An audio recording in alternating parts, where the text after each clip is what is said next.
Woohoo! Whoa. Right in our Hi, face. everyone. Hello. Do you want to introduce yourself first? Sup, guys? It's Mr. The Match here, casting alongside my OG duo, Z Money, Z Man, Z Biscuit. And we're here with a middle bracket game for you all. We've got the Piltover Guardians versus Off Cooldown for Demacia. And boy, am I excited. Z Man, how you feeling? I can't wait! I can't wait to get into it. It's going to be some league. Oh, it's going to be so good! It's going to be so good. Anyways, Z Man, do you want to run me through the teams real quick? Okay. Right, I'm going to take you through the teams in roll by roll from each side. On the Off Cooldown Demacia side, in the top lane, we have filling in for Misko Shogun. We've got the Stocks FFS for Bowser's cousin, and facing him will be Set in Your Face. I am biased because I am on Team Demacia, so I might give them better coverage than the other team. Mismatch, would you like to be their representative for the sake of fairness? Sure. Well, I'm also a little bit biased this casting, I have to be honest. Because there is a certain player that I am, putting all my eggs in one basket for. Do you want to keep going through the team list, man? Yeah, we'll keep going. In the jungle for Demacia, we have filling in for me, Shay, and up against him, we have Pensive in the jungle, facing him off there. What do you think about match up? Hang on a sec. No, there must be a mistake. Wait, Shay is playing jungle? Yeah. What's going on there? Shay's a jungler. I've been looking forward to this matchup all day because I thought I was going to see a Z-Man jungle performance. What the fuck? I've even wore the fucking merch as well. And you're telling me I'm not going to see Z-Man play today? Are you telling me I'm not going to see a Z-Man Jarvan, full lethality Jarvan, invading their jungle level 3? You said I've put all this effort in for nothing. What's happened? Why are we not seeing any Z-Man gameplay today? Brilliant question. Moving on in the mid lane for Demacia Off Cooldown. Go through the rest of the Go through the rest of the lineup. We're gonna have Midnight Sun, also known as Ben, to those who know him, and facing him off there will be Briar's Impact, known to those in Discord as Mizu. Good matchup in the mid lane there. And then the bot lane, this is where the action's going to be. We've got, on Demacia Off Cooldown, a bot lane of Anphils, who, has transitioned just this season very recently, yet to prove himself in competition. Teamed up with Jaded #Chris. And against them, they'll be facing SPX Allegacia with SPX Top Avity. A bot lane that you'd assume would perform well, considering the synergy there. What are you looking forward to in this match? Who is the standout? Who is the big money matchup? Where's it going to be decided? Well, sorry, I just need a few minutes to probably, recover from that. But now that we've seen a little bit of a last-minute roster switch-up, I can't believe they decided to bench you for game one. That's crazy. But Shay is a good jungler. I can understand the decision-making there. I think it's two even teams going on against each other. Everyone's in Emerald apart from, I believe, the Demacia mid laner. So maybe if there's, if you're going to judge Elo by what it shows, the biggest mismatch of Elos is in the mid lane. But overall, there's been a lot of talk about Pensive. Okay, he was going into the draft. Everyone thought they'd be going for some big money. So a lot of expectation on his shoulders to carry the team. He's a big talker on the Rift. He likes to dictate where the plays are made. So we'll be looking for those mind games in the jungle. Shay, a veteran player, he's been around the block in the Rift. He's participated in multiple failures. He starred in the world-renowned Never. He starred in the well-renowned Never Surrender YouTube video that is currently going viral still. Famous Diana. Yeah, lots of big things to look forward to here, and I'm expecting a close series, maybe a 2-1 to Demacia. It's going to be my final prediction. No, 2-1. No, scratch that. 2-1 to Piltover. I'm Team Piltover now. The Z-Man's let me down. Sack it. I'm going to have to go the other way, and I'm going to say a quick 2-0 for Demacia here. My boys are going to clean up on the Rift. Demacia is obviously the best region from upper, middle, and lower. So it's just completely obvious that we're going to save a win here. Well, that's how it goes now. What's the ETA for? Are we going into game soon? Are we still? How's your team been preparing for this match, man? Obviously, you've been benched. So today, our but, team like, has done various prep. We've sent messages to each other in a Discord, agreeing when to schedule the game for, and other things like that. So that's the prep we've done coming into this. So we're vastly over prepared, I'd say. Nice. I mean, obviously, guys, if no one knows, I am a new captain on the block in the upper environment. I will be captaining Team Ionia. Our team name will be Wuju Style. So yeah, I am Team Ionia, but if I was going to lean towards anyone, it may have to be Piltover. Obviously, is it Sea Guardian Piltover in the upper bracket? Yeah. Am I wrong? Right. Yeah. So they took the dub against North Stream's team, Walker's team, I should say. So Piltover could be looking for a quick, first place. Bracket. Yeah, exactly. If low bracket do their job, or if low bracket Piltover played, I'm not too sure. Sorry, but Piltover could go 3 for 3 here. So let's see how it goes. Be interesting to see how it all shakes out after the first week. We are currently looking at the board, but it's looking pretty good for Piltover so far. This will set the tone for the rest of the season, and that's what we're here for. We're here for rivalries and to really see who's got it, who's got the it factor, and who hasn't. Yeah, I'm really excited. What do you think? Has your region got it? Your middle and lower teams have they got it? Have you talked to them at all? Listen, there's a few disruptions in the Ionian sphere right now. A lot of Rostamania going on. Of course. There's a reason that I've been put as captain, even though I didn't start as captain. We've had a few misplaced summoners, should I say? And but has that our been roster's happening locked in in middle now. and lower as well? Do you have any information on how the rest of your team's been doing in Ionia? I only got made captain less than 24 hours ago, so I'm still yet to meet my fellow Ionians in the middle and lower bracket. I'm sure our paths will cross in due course. Could you name me one other person in your region? Yeah, I can. Oh, I'm lagging a bit. 1 sec. Let me just fix my ping real quick, and I'll just get back to that in 2 seconds. Here. New Meta is a fellow Ionian, great top laner. We've also got the likes of Lucifer, I believe. Yeah. Hobbsy, Junie. That's just to name a few. I'll leave it at that. Of course. Obviously, I know the roster, of course. You just put me on the spot here, but obviously, our paths will cross. We have a group server. The vibes are popping. The mood's lifting up now that we've got the rosters locked in, the new rosters, and I can't wait to introduce some new communities to Runeterra Rising.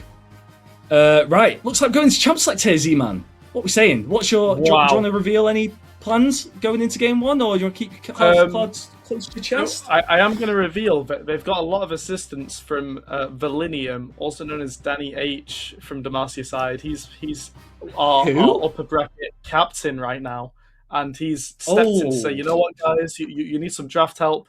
I got you. And I heard he's the mismatch of top lanes, helping him out. I have also heard similar things. Yeah. That's interesting. So a little bit of upper bracket expertise coming into play here. I've also heard from Pensive region, no? that they have their upper bracket players helping them with draft as well. I think Limsey might be helping, I'm not sure. Is Danny on Demacia for upper bracket? Yeah. Ah, okay. So that's very wholesome to know that the upper bracket are coming down to this level just to, giving them their expertise.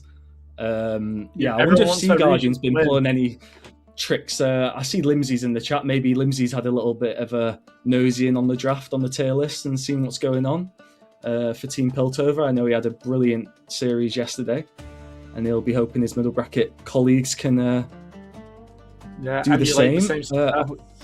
Are we going to have a first ban hit, or? I think we're just going to wait patiently. I saw the timer.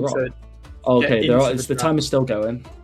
So Yeah. when you're coming up against Pensive, you've obviously had a big rivalry with Pensive and In-Houses as the two top junglers, would you say, maybe, or close to it in the middle bracket In-Houses? What would you say? We're definitely over. Yeah. So what do you target ban him in In-Houses, or do you let him run wild with his champion Ocean? The thing is, he's a bit of a meta slave, so it's kind of redundant. He's just going to pick whatever's got the highest win rate at the time, whatever's being picked in pro. So there's no real point, but he doesn't really have a one trick, doesn't really have a champ that you should be scared of. He plays very similarly on all his champs. He doesn't particularly have many low lights, but not many highlight champions either, which is a good and a bad thing. It's a characteristic that he has that makes him sort of a waste to use bans on.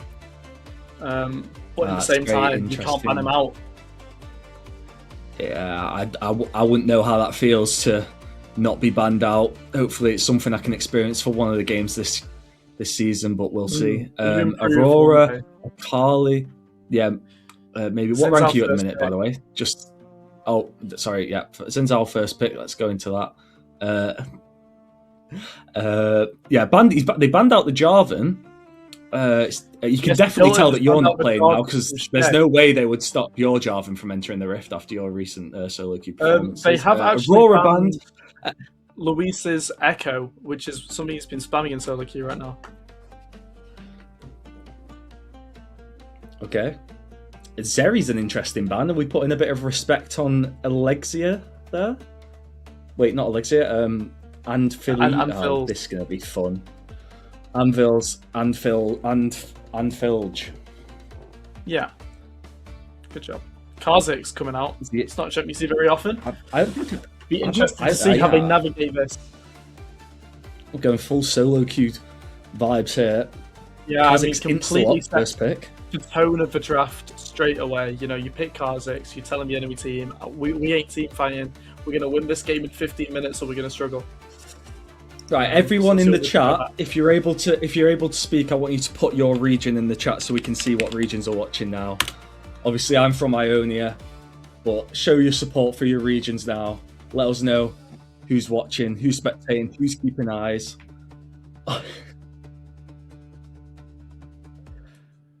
We've also got a predict game that you can join in. McDonald's, thank you, Gert. We see the Seraphine Ashe locked in, incredibly strong pairing that we've seen in pro play a lot recently. Paired with the Zinzao, an absolute classic pairing with these champions. Like we said, you can see they're taking a lot of influence from what's being played across pro play. And off cooldown, they're going for comfort. This is stock step of their stock on Bion.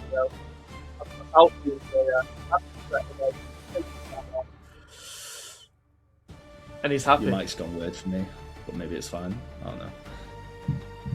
Oh, okay, cool. Okay. But they banned away the Sion and the set. The classic Ashe Seraphine combo. We've seen that a lot, haven't we, these past few weeks? What do you think about the combo? In-houses, everything. Is it just broken, or...?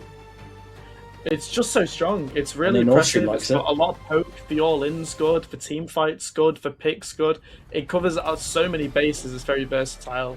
The best pick into it is something like J4, because they can't get out of Result, obviously. J4's banned. So they clearly came into this draft with a plan.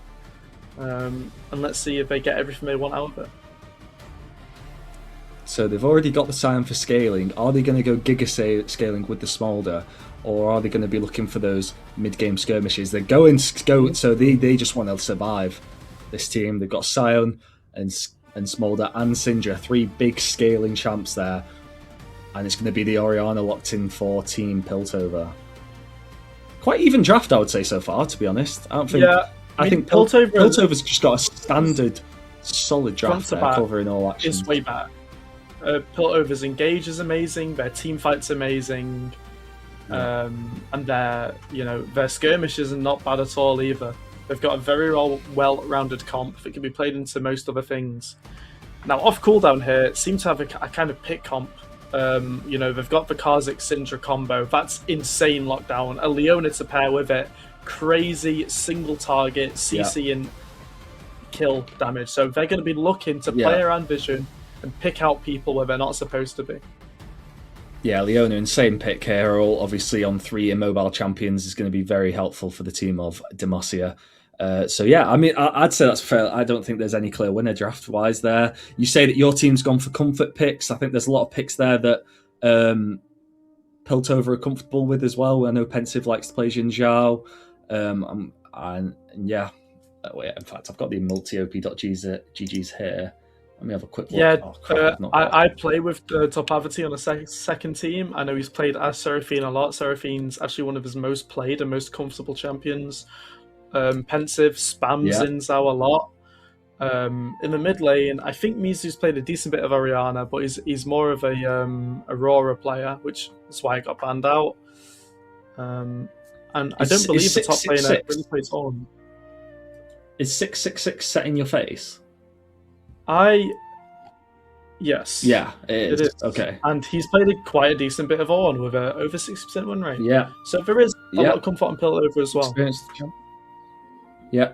I don't think I'm trying to look for a player that doesn't have any experience in the champ that they've locked in. And I don't think there is some of the one. names are on Piltover. Briar's Impact, is he one of them? That's Mizu. Okay. Briar's Apologies. So yeah, he's not got that many Orianna games, to be honest. Let me have a look. I don't think he has many games at all, does he? I don't believe. No. He doesn't play very much. He has been playing it in Flex though. So he's got a couple recent team environment, somewhat recent games in Flex, but yeah, this Orianna does not look like a lock. He has a lot of. I mean, Orianna Syndra is a matchup I know my mid laner's played a lot of. I know he's played an insane amount of it. I wonder if maybe like the Hui, not the Hui, maybe Hui, but maybe the Veigar might have been a better pick. Obviously, I'd say that just in to the contract some of the scaling, because he has a lot of Veigar games. In the Orianna Syndra matchup, Orianna should win early if she's good, but it is a skill matchup. Yeah, fair enough. Well, looking forward to this. Production, can we have an ETA on game start?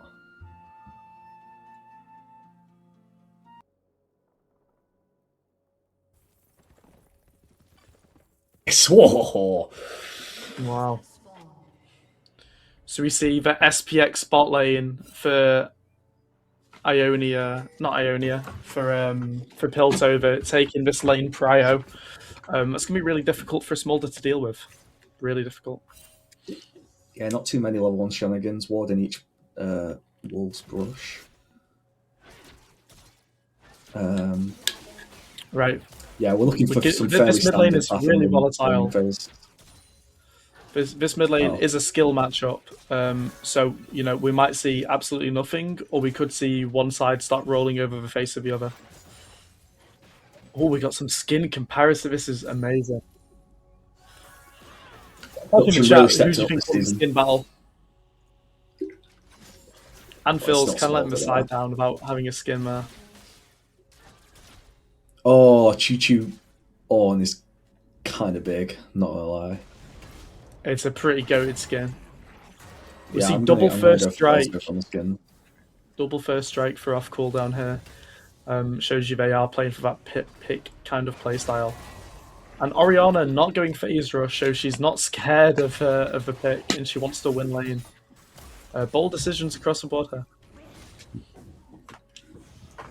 Yeah, I mean, top lane are going to be tussling throughout the whole laning phase. They've both got grasp and they'll be wanting to proc it. Great bit of poke there by Briar Impact. We see both sides are pathing to bot here, interestingly.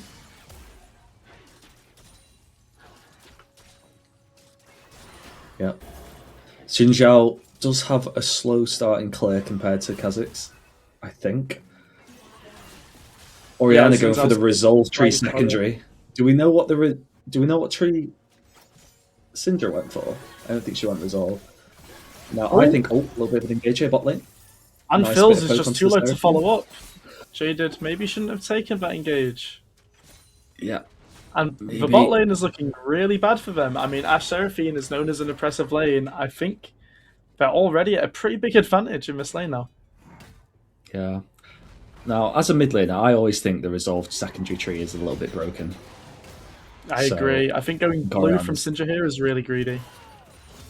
Yeah, so I think... Oh, Jaded with the Jaded flash into the, whatever that is, the Q. Leona Q. Oh, Pensive says, sack that, we're going to turn this. Flashes galore. And Shea's going to go down there. Ooh. Zach, how'd you feel? Yeah, I would have done the same thing.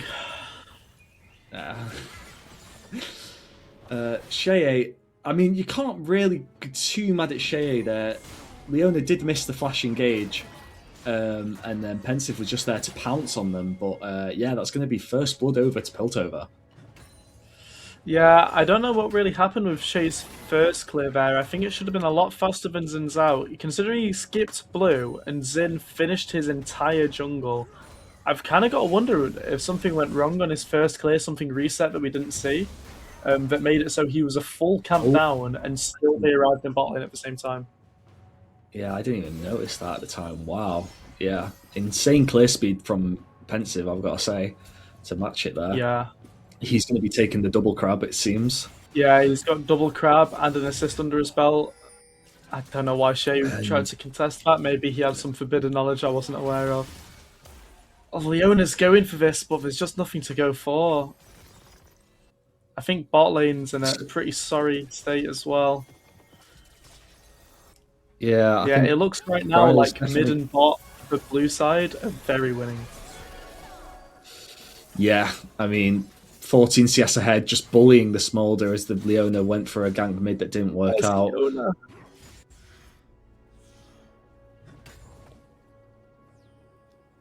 But yeah, so big CS lead, bot lane, everything else relatively even apart from the jungle where Pensive is just out farming the living hell out of Shea at the minute. He's going to get through to his second rotation of camps and probably look for another bot lane gank unless Orianna attempts to freeze the lane here. It's probably a bit too late. As we're approaching the level 6 mark, Orianna gets her ult and Shea is going for a gank. Level 4, he is weak, but Orianna does have all sums and will flash to get out of that. And ooh, Pensive misses the skill shot. And I can't tell. Did Orianna use flash there? Oh, I think he did. Oh, a solo kill in the top lane. That's the stock SFFS. Solo bolo. First goal. Oh no! Barrier used by Smolder. Cleanse used. It's all going. It's all happening now. Flash from Seraphine. Can I Ash cash? Oh, minion blocked. Wow, really close there. Oh, Ash no cleanse. Wow. Smolder, what are we doing? Can't walk back into that without barrier. Oh! This could Shea's be a picking kill. up the pieces here. Shea picks up a kill. I think Dragon is going to go down, but it is 2 kills for 2. Wait, can is Tuba? Can they hear Tuba or No? They can't hear you. Tuber is just for us. That is production. You know when you go. Ah, right. Okay, got you. Ah, okay. Some hints then. Okay, got you. Yeah.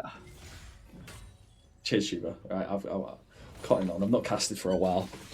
I mean, if we look at where this goal difference is, the Stocks is kind of cleaning house in the top lane here. He's salvaging this gold lead to make it even. He's got a solo kill. He's up 2 full waves. Yeah. And if Ash goes down in any game here, fight, they're going to struggle to deal Hex with Flash goes in. Orianna doesn't have Just flash. This might be all she wrote. Is Sindra going to bother using ult? Yes, she will, and there's the kill. Oh my god, I think the Orianna went on cooldown there as well. Yeah, I don't think it would have saved her though. No flash. Sindra had flash. I mean, at best, it might have got a Sindra flash, but I think they could have just walked it in, regardless of the Orianna. Is being abused in this bot lane. Yeah, I mean, they're going for his jungle. He's reached the 200 stacks, 225. Pensive some away. To get himself out here. Flash for flash, and that is going to be it. Does nick the blue buff upon no flash, no ult on Pensive. Shea masterclass in counter jungling here. Good job from him. Never had any doubts, did you, Zach? Nope. Not one. Yeah, so a slight gold lead going into the favour of Demacia. They've pulled it back here after a shaky start. This looks like we've got a series on our hands here. Both teams not afraid to touch it. Super evenly matched across the board here. You know, maybe a slight edge in the top lane right now, but you could say that's maybe he's got favourable matchup.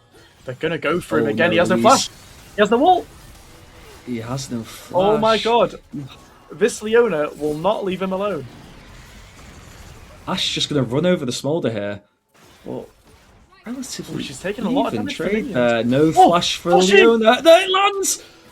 What can she do? She has ult. She does that. Oh, she dies! She doesn't need it. Wow. I mean, Syndra has ult from what I can see and didn't need it. I don't think she did. Midnight Sun having a great start.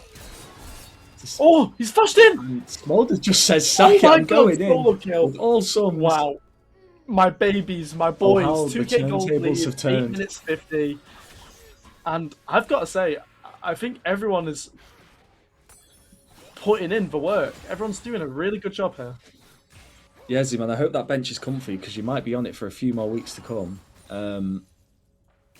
Shea putting the team on his back here after a shaky start. I mean, I've got to give props. Well.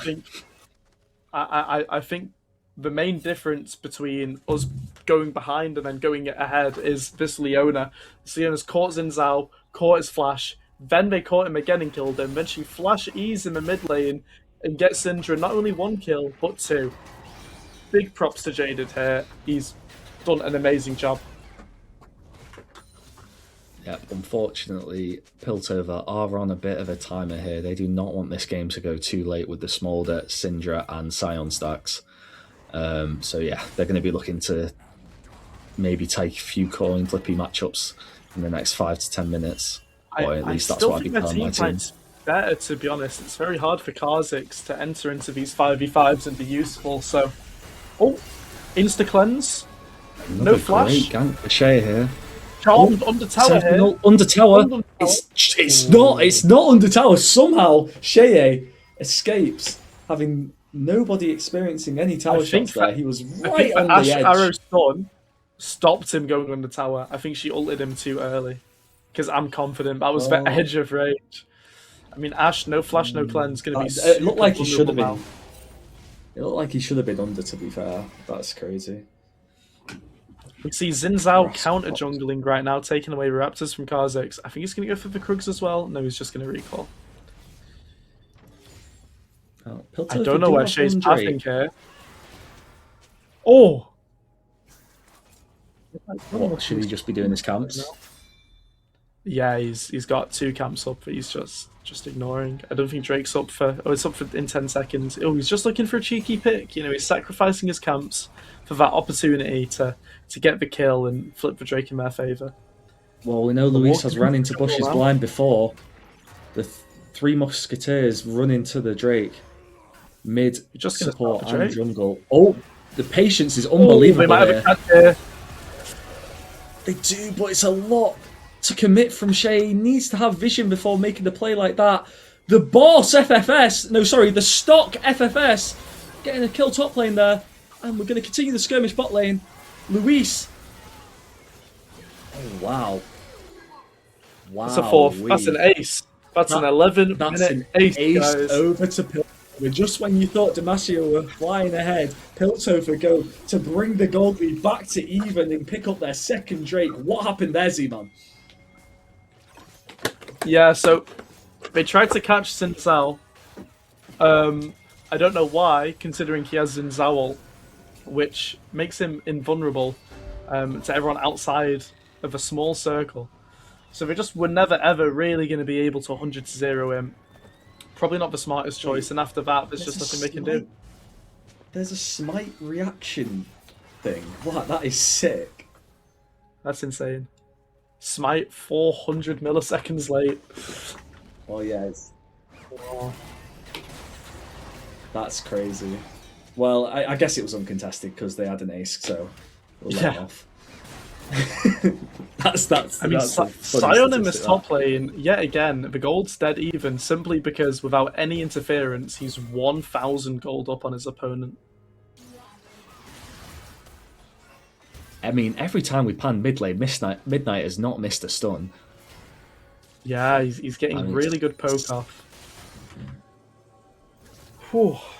I mean, yeah, again, we have a game on our hands, you know. These teams look super evenly matched. When you asked me before the game, and I didn't have my Demacia hat on, I told you, I have no clue who's going to win this series, honestly.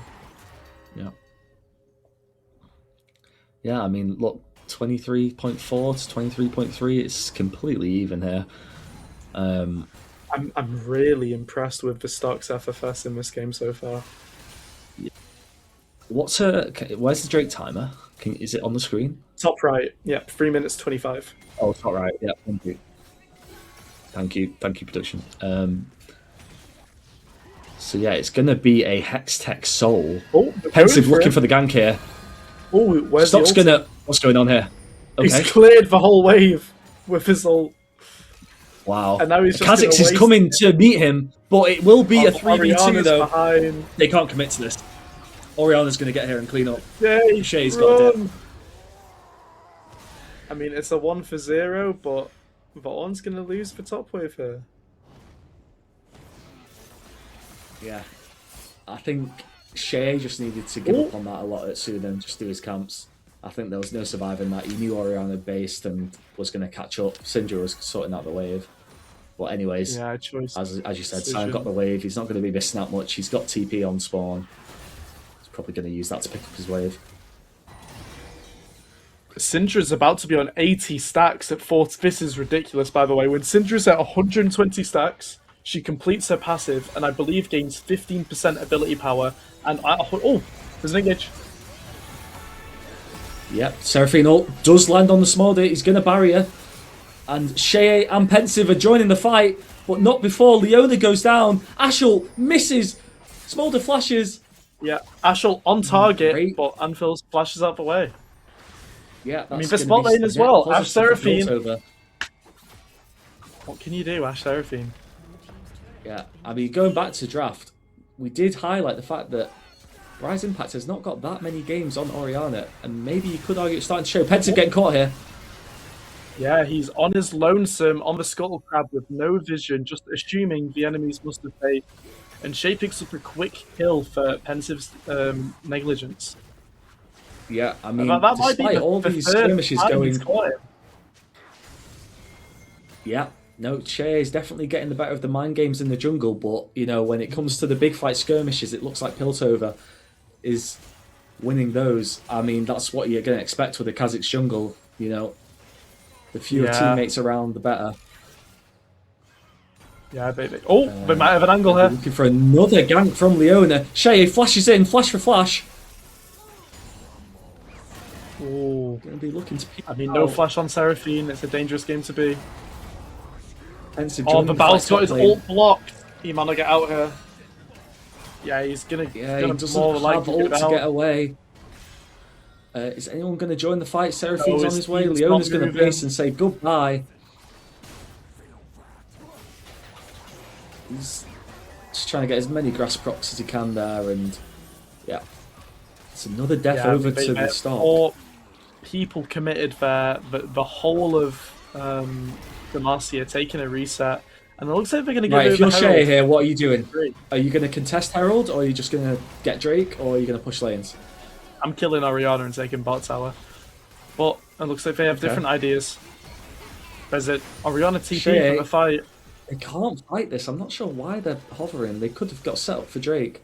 Shay wants to fight though. He sees hovering. The Ashel lands, followed by the Seraphine ult. Shay has no flash because he used it a minute ago on mid lane. And they're going to invest a lot of resources to confirm that kill, but it's going to be worth to the team of Piltover. And they're going to go and collect their 3rd Drake of this game. CC layered beautifully. Ashel, Seraphine ult, Seraphine E, stun, stun, stun. Goodbye, Kha'Zix. Just well played. It's going in. And they're going to go for a skirmish here. Luis is going to flash in. This looks like it can only go Piltover's way. Shay is only just spawned in. I'm not sure why they've contested a fight there. They're going to pick up the Drake for free, but yeah, Unusual pathing there from Team Demacia. Something you might have to have words with after the series, Zach. Yeah, I think someone's monitor must have just turned off for a second. Yeah, I don't know. I don't know what that was. Over to the Piltovians. I mean, we've seen some gold swings this game. There's nothing to say that they can't bring it back, but that is going to put a bit of a dent into what was a very even game. My Syndra has Proto Belt. See the gold graph there. I don't know. And Luis says he's not done. Shea, without farming a single camp, is going to just walk into their jungle. I'm not too sure on the thought process there. He's now down about 26 CS. That's about 6 camps down. Just dinged 11. A little bit further behind on Kha'Zix than you'd like, really. Probably only has 1 stack on the Hubris, if any at all. It's kind of going to be on the Syndra now. Everything is going to ride on the Syndra on if anything can come back for Team Demacia. Yeah, I mean, it just looks like Piltover are winning every single skirmish that involves 5 players, and that is why we always see this Ashe Seraphine combo, such a prolific combo in both in-houses and pro player. They're going for him. Pensive might be looking to get caught here. Shea's not going to get the isolation damage, but it is going to be a 3v2. But the Ashe Arrow lands! The Ashe Arrow from downtown! Is it going to be enough though? 1-for-1. Ashe is still kiting. Ornn's looking to get involved. Midnight Sun, the big bad Syndra is going to get involved. Sun lands, Seraphine ult lands over the top, and we have a skirmish. Ashe is still alive, kiting it out. Syndra flashes away. Ashe is still fighting. Syndra's getting involved now, picking up the pieces, and that is 2 over to Piltover. Sign that passive will fade away as Piltover take yet another team skirmish. Oh my goodness, what is going on in this game?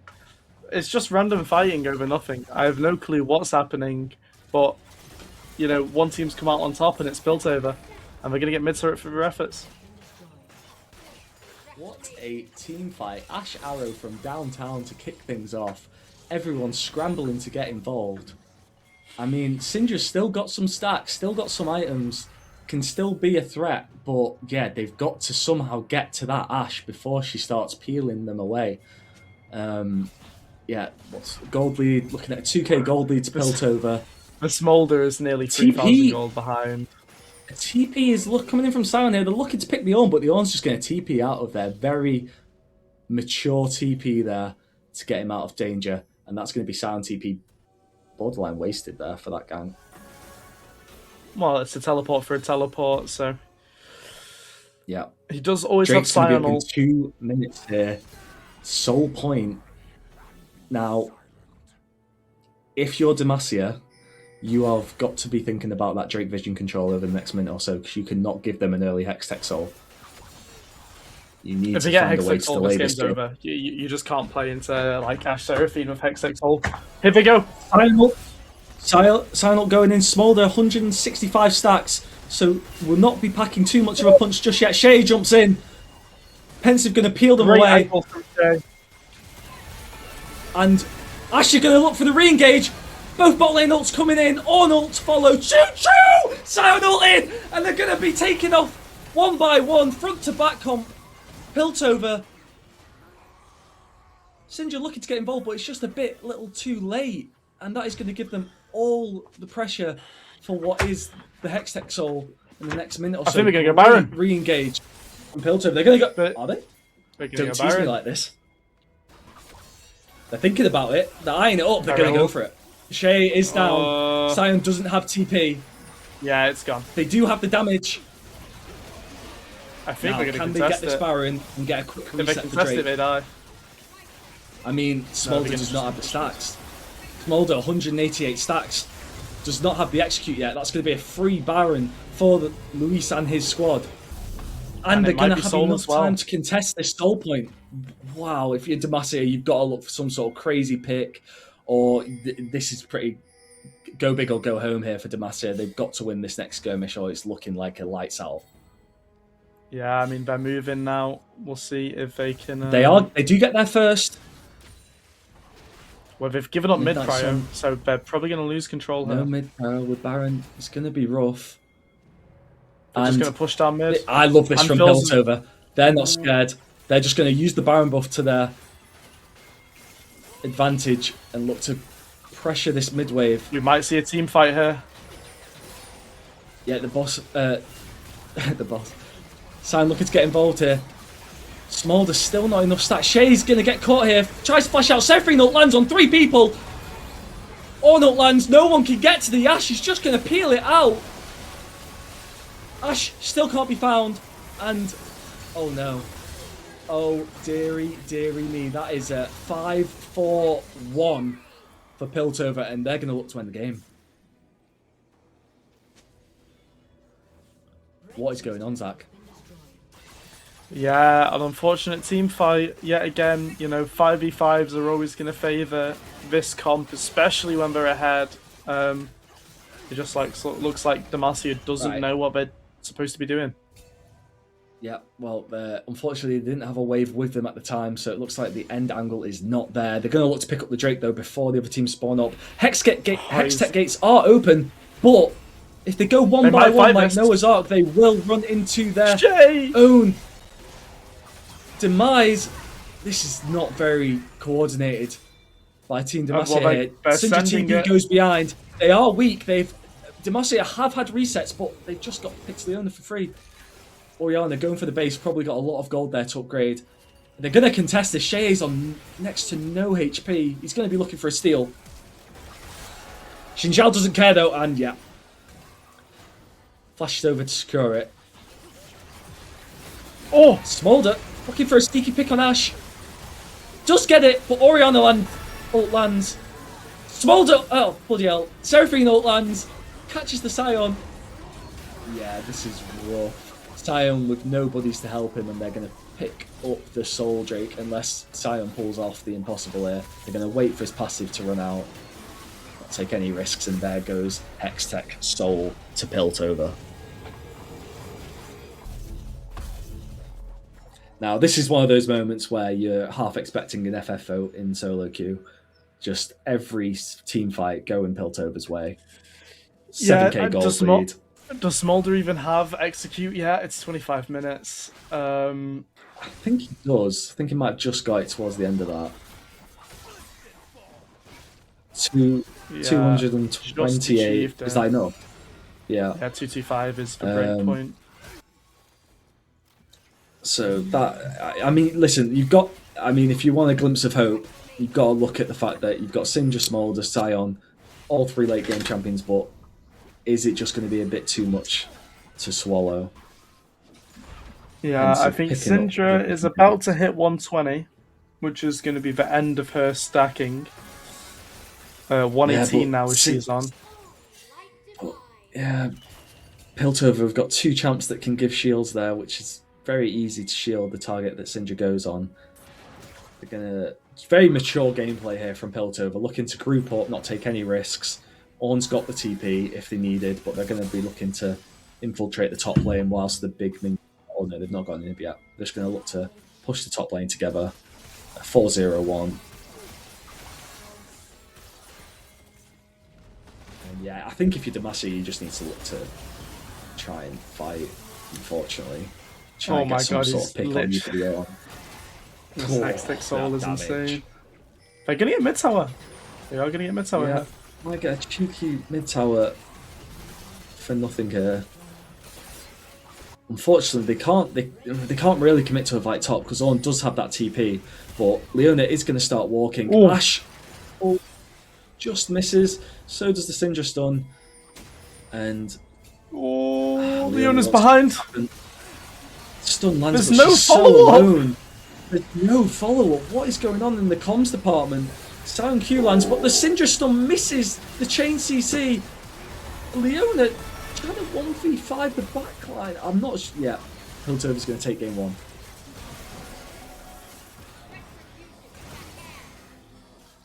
Yep, it was all too little, too late. Piltover with the Hextech Soul.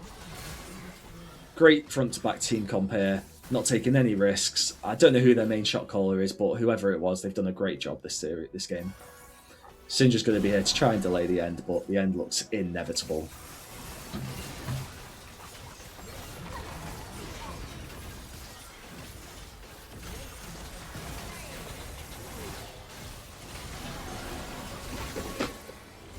And there we go. 1-0 to Piltover. Yeah, that was a hard one. That was a hard one to watch, to be honest. Yeah, I mean... Oh, we're here. Hello. I mean... at the start of the game, we thought it was going to be so close. You know, there's two and then throw in. Gold lead kept very similar throughout the first 15. And then every time, it was just teamfight central. Piltover came up on top, got an ace in under 15 minutes, got that second Drake, and once Hextech Drake came in, it was just game over. Excellent drafting from both teams, but you can't let them have too many teamfight skirmishes with that sort of team comp. You've got to pick comp, you've got to look for very small fights, and you've got to get to that Ashe. You can't go front to back if you're Demacia there. But yeah, great series though. Looking forward to the next one. Yeah, I mean, you know what? I think they probably had a harder draft to execute on Demacia side anyway. But then they also got, I'd say, they definitely won mid and top individually, but I'd say the gap in the jungle and the AD roles was just so significant that when it came to, guys, what do we do on the map? If you don't have a shot caller for Demacia there to tell you how you play a pick comp, it's so difficult. Because it looked like they're there like, oh, guys, what do we do? Let's just fight them. And when you just fight and you lose because of how you've drafted, you're in a really tough spot. Yeah. Same Sion had such a good start as well. He looked so strong in the top lane. He got his solo bolo. He was absorbing so much pressure.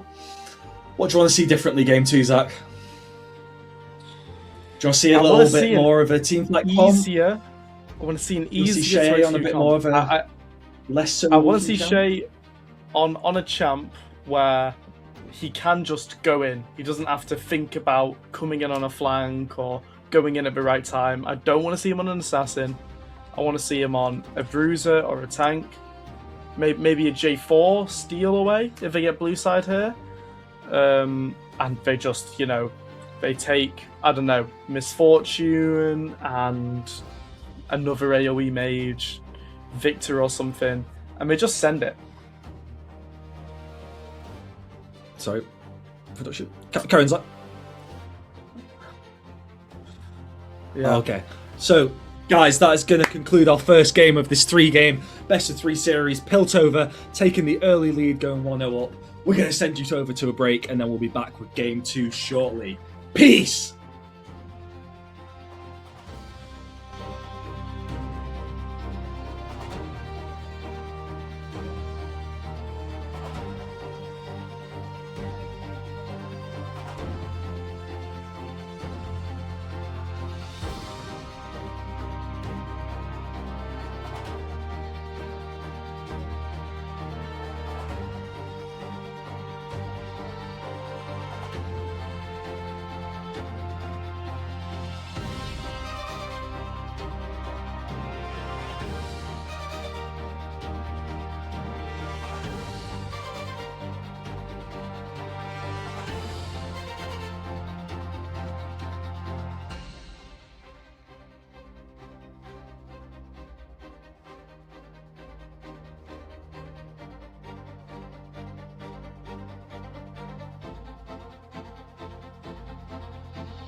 Brah, we're back. We're back. We're back. What an exciting game one that was. Woo! Yeah, we got to see. We got to Put see Shay two teams. on a nice little tank jungler. Give him the Scion somehow. What's the closest to a Scion that we can give him in the top lane? Give him an Alawi or something. No idea. Something crazy. Sejuani top. Sejuani top, possibly. Sejuani. He's a. Ooh. He likes Nautilus as well. We can see Nautilus. Nautilus top angle. On Mundo, just put him on Mundo. Give Midnight you know what I want to see? I want to see at Midnight like a Kali or an Ari, someone that can move, someone that's got a bit of mobility. Because you could just tell he had so much power, but on Sindra, you can only do so much. If they don't come to you, if they don't suss you out, you can't unleash it. There's a play on words there somewhere. There's some sort of unleash spell that Sindra has. But anyway. Yeah, unleash power. That's there we go. Maybe even a Neferi. I see a few Neferi games in there. Just mix it up. I know Shea's got a Diana. We've all seen the Shea Diana. But I don't know. Just a thought there. But yeah, obviously, Game 2 drafting will be starting very soon. Do we know what sides production they're on? Don't know yet.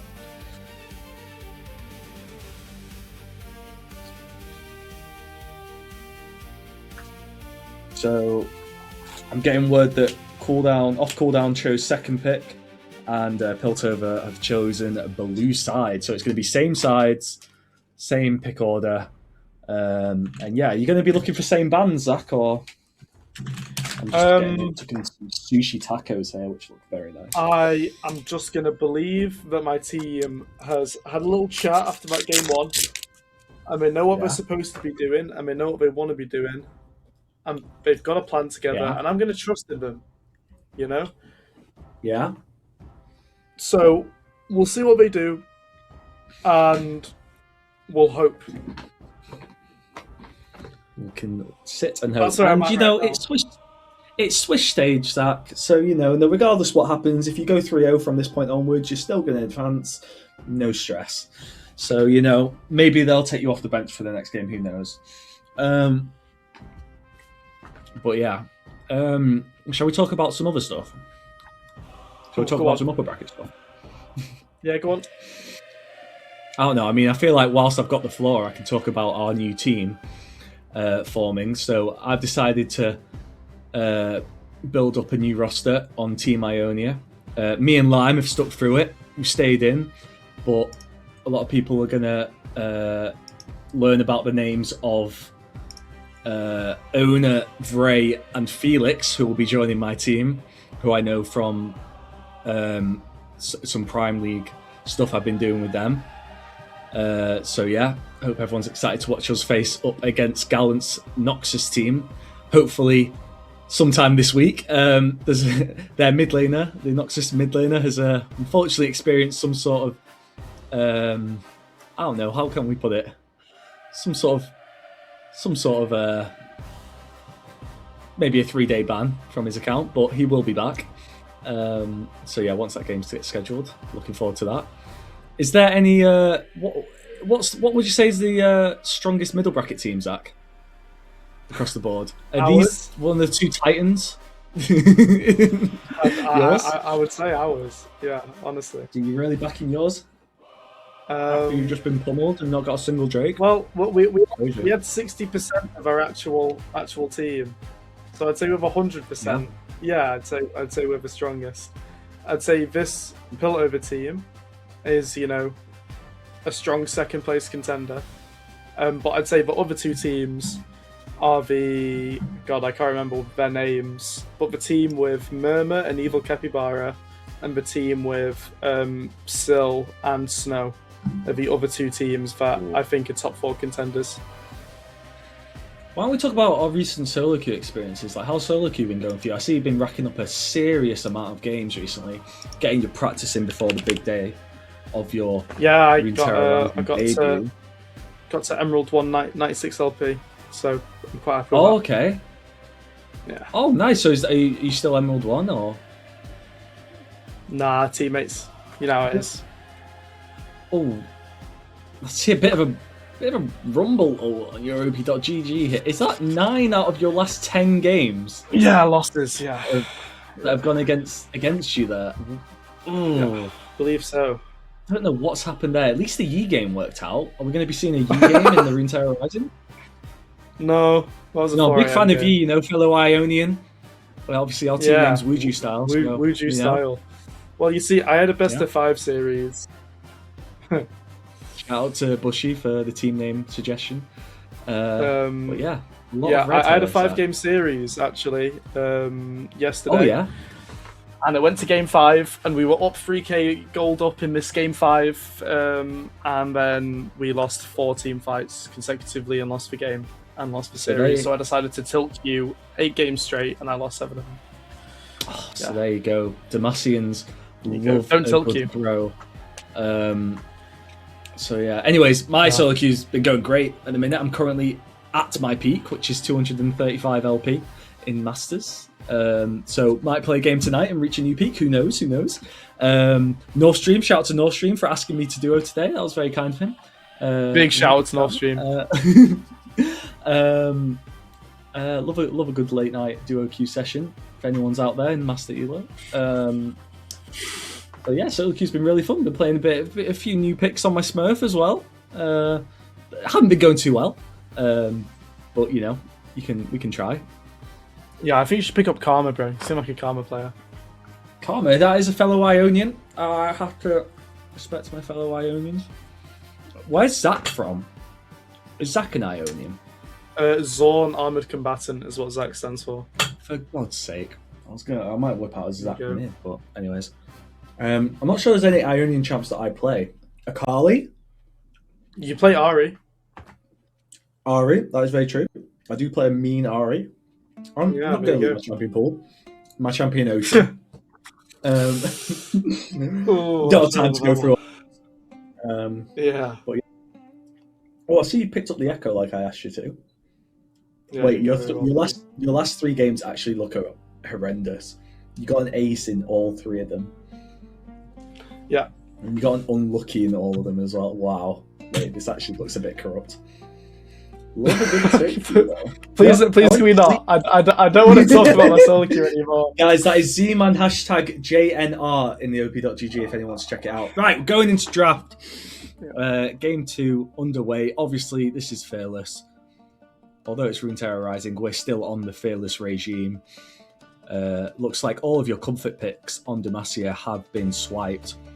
Well, not all of them, because we know that Z-Man is not playing this game, so I'm not sure why his name is there.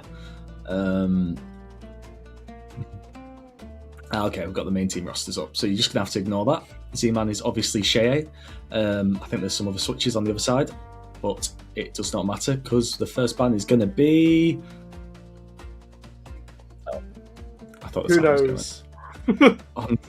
They have forgot to ban. No, I'm joking. They have banned. Whoa! Oh,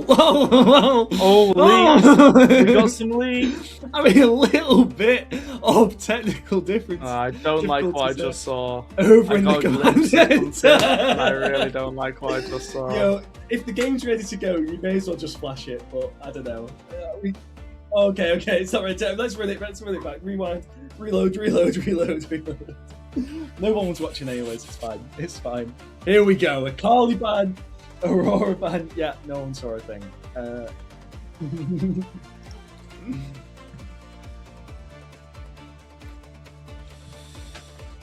Yeah, they're pretty similar bans here, but Jarvan's been left open. Bro, look at this sushi taco I got from That looks fire, Sainsbury's, bro. This looks mint. Yeah, what are we saying?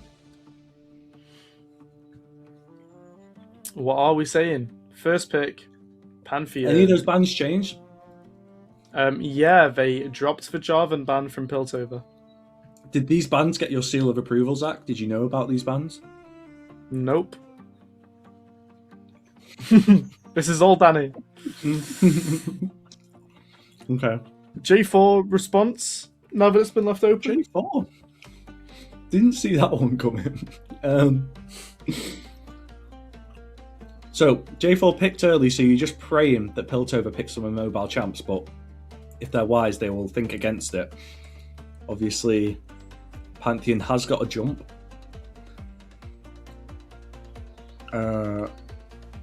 So yeah, do you think that's a Pantheon jungle, or do you think it's a flex? Pensive loves his Pantheon jungle, so I'm going to assume it's going jungle. It might be a flex, but he's going to want it jungle. Hate Bataliyah pick. I actually hate Bataliyah pick so much. I don't believe anyone on Demacia can pilot the champion. Can you pilot a Taliyah? In Emerald solo queue, I won't pick it in a comp game. Well, there you go. Ari in there for Piltover. Great pick against Jarvan and Taliyah. Maybe not against Taliyah, but good pick for the Jarvan. Yeah, not against Taliyah, actually. But maybe it's one of the only mobile mid laners he can play. And I think you don't really have a choice when you're against the Jarvan. Kaiser. I like Kaiser. Kaiser can get out that Jarvan ult. Good range. Good poke. I like that pick. Yunara. It's a good pick.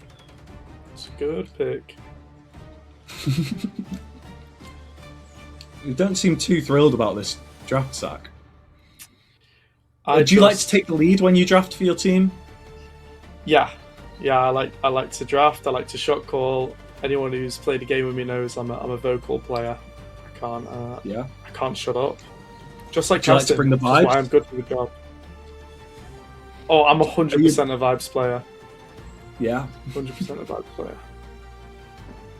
Love a vibe. I feel like it's good to have a mixture of everything in a team. I feel like you need that guy that just doesn't say a single word but will just do everything that he's asked to do.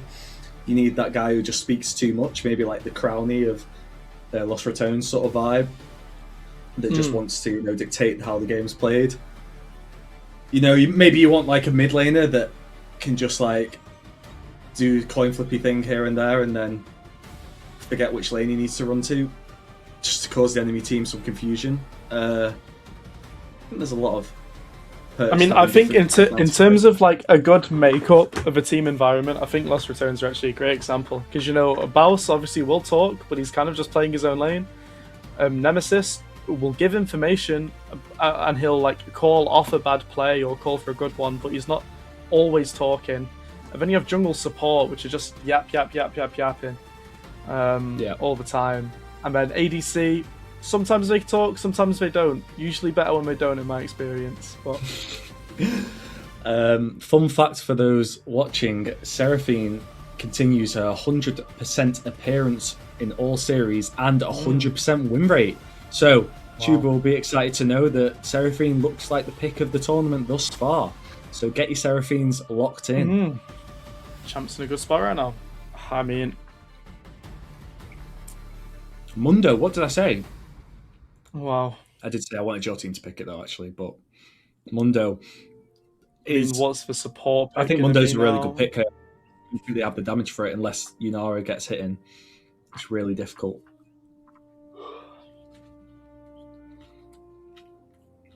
No way. That's better, but... Oh. Zach, what's happening? Zach? Yeah, I'm just not a big fan of a fresh hit. Do you rate the Topoviti Thresh? He has it's Jaded 3 games on Thresh. It's Jaded. Oh. Jaded on Thresh. Oh, sorry. It's Jaded's not. It's clever. Sorry, yeah. Jaded, I mean, it's nothing to do with the player's skill. I just don't understand. It's a complicated champ. I think. From Demacia. I mean, Thresh is a complicated champ. I think game time and mastery does play a little bit of a part to play.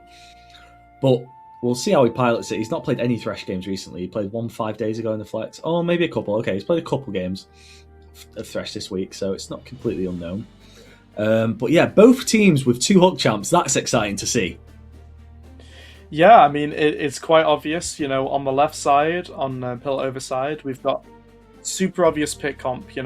Ari, pick champion. Nautilus, pick champion. Kai'Sa, high single damage. Mundo and Pantheon, both amazing single target damage pick champs. And conversely, for Demacia, we've got an amazing amount of AoE between Gragas, Talia, Yunara, and Jarvan. And Fresh is there too. Yeah. Predictions are in, guys. Get your predictions in. Use your channel points. The I actually hate this Fresh pick alive. so much. I mean, there is a couple things to flay, but yeah, I think you just need to. Yunara's pretty self-sufficient. What do you think? She shouldn't need Fresh. Would you rather see an enchanter?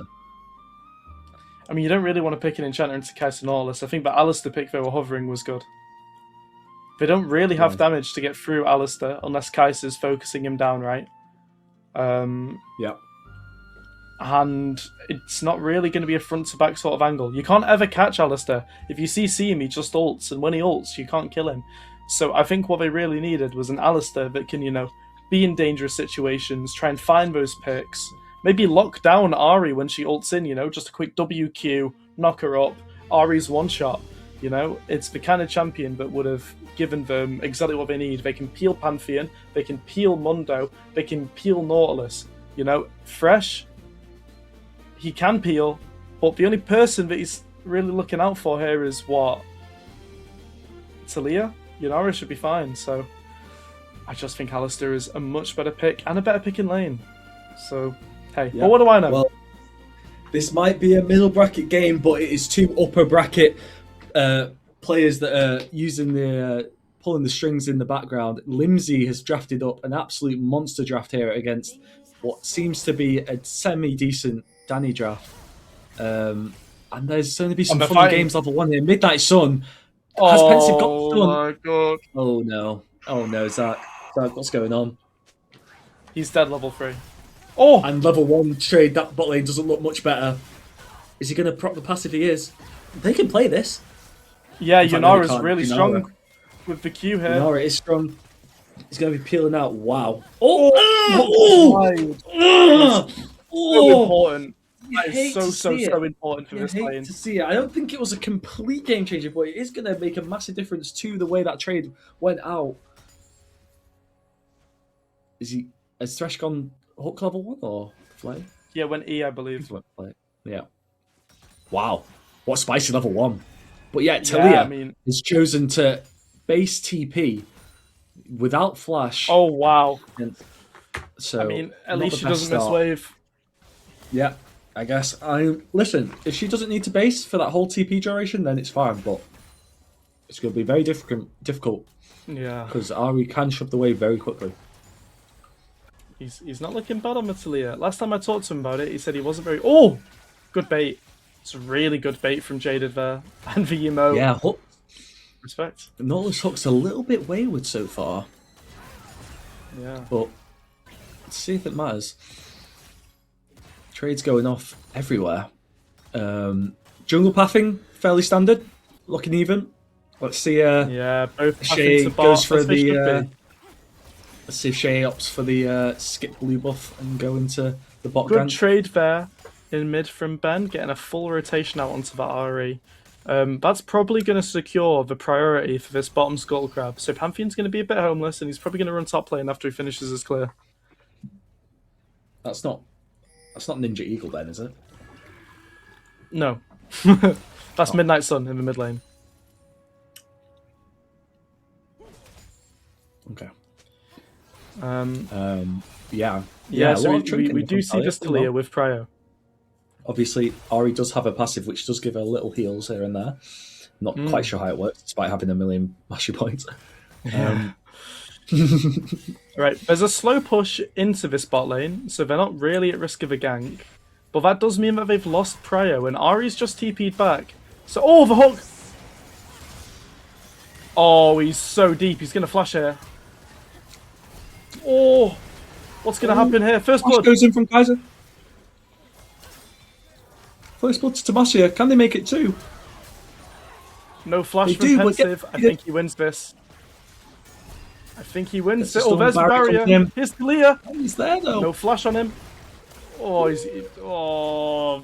He can't though. Great dodge on the charm, but won't matter too much. Probably going to base after this. It's just unfortunate. That is a 2-4-2.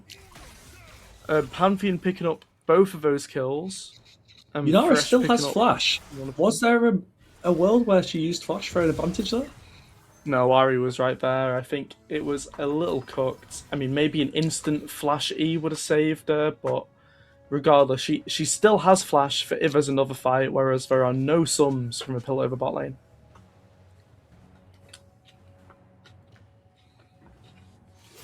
Yeah, Shay's going to be taking this scuttle, though, which, you know, benefit. Ooh. Got plans on each other, both agencies getting involved. Big jump taken from the half HP here. Yep. He's going to have to recall, really. Shay going to go for the flying dragon? Nope. He needs to throw it. He needs to throw it. He knows the charm's going to interrupt. He just needs to throw it. Nautilus not afraid to walk up here. I think Thresh should go fishing here. Yeah, he doesn't want to look for it. Anything but bad. Setting your phrase. Mundo throwing briefcases in Gragas' face. And they're just going to take the trade. I mean, yet again, we see Pensive up quite a bit gold in the early game here. Yep, Kaiser 12 CS above as well. Well, the gold is dead even. He was quite a bit.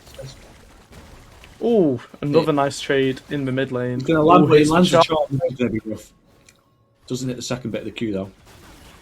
Oh, ults forward. He has no mana for spells. Doesn't matter. Wow. Excellent management from Briar Impact spells there. Just about solo kill. And look at that flash timer on Midnight Sun. Now, I think. Combat. Shall we give him the credit and say that he was counting down his flash from level 1? That's crazy if so. No. I think he just went for it.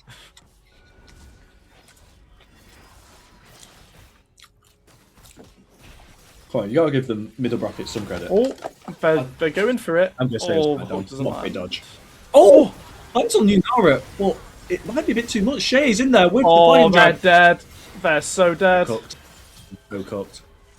And the Pantheon is going to have to stop taking Drake, which he was halfway through. That's so much of the Pantheon's time wasted. Is this a solo kill in top? Oh, Mundo ult. Yeah, he's dead. Mundo ult. Oh. Ghost popped. He has flash. Oh, wow. Doesn't even need to use it. Briefcase to the butt cheeks. Wow. Yeah, rest in peace for Stocks FFS. Stocks FFS, he had such a good start to his laning phase last game. This game looks like the opposite.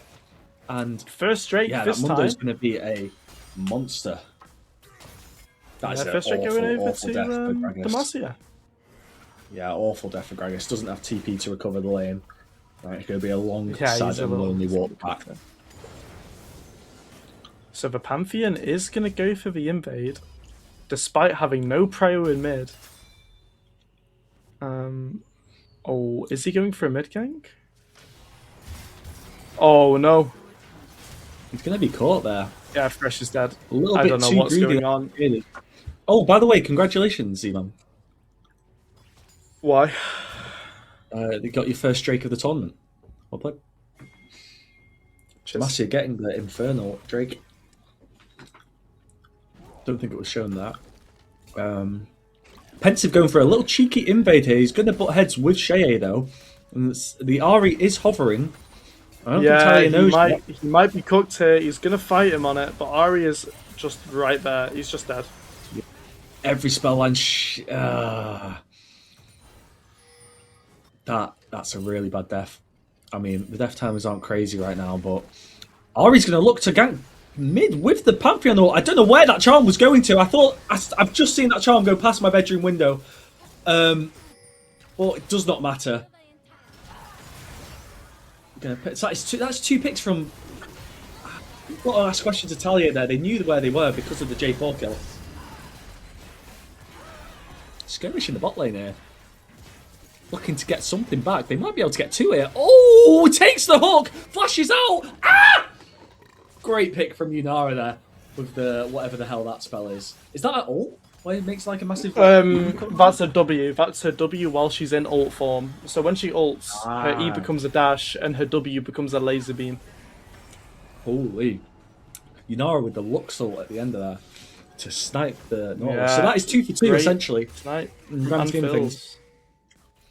I mean, if we look where yeah. the gold is, right? It's 1k up for Yunara. Oh my god. He's going to survive. Wow. Oh, he's dead. Luis! Luis! Oh my god. Oh, it's next Q. It's next Q. Everyone calm down. Calm down. It's next Q. And, oh no, Ari. You got a ball. Oh no. Ah! That's a Cheated! great hook. That's a great hook. Wait, was that a flash predict? That's No. a great hook. That's Oh an my amazing hook. gosh. I mean, it all started with the Talia, but what a hook by Jay. Did you not take everything back? He knows how to pilot that jump. Jay invaded He's there just invaded with the mid lane for pressure. Raptors. Oh my god, what a game! Yeah, I mean, What the a good gold game as well. is 500 gold lead, isn't it? it's still in Piltover's favour. Vismundo is a fucking monster, by the way. Vismundo is going to be really hard to kill. Did Yunara go Bork first? If Yunara doesn't have Bork, she's gone Kraken, right? Yeah. If she... Is that good or bad? I don't know what builds are now. Great insight. Yeah, I think without Bork, I don't know if she builds it second or she's supposed to build it instead of Kraken. Vismundo is going to be extremely hard to kill.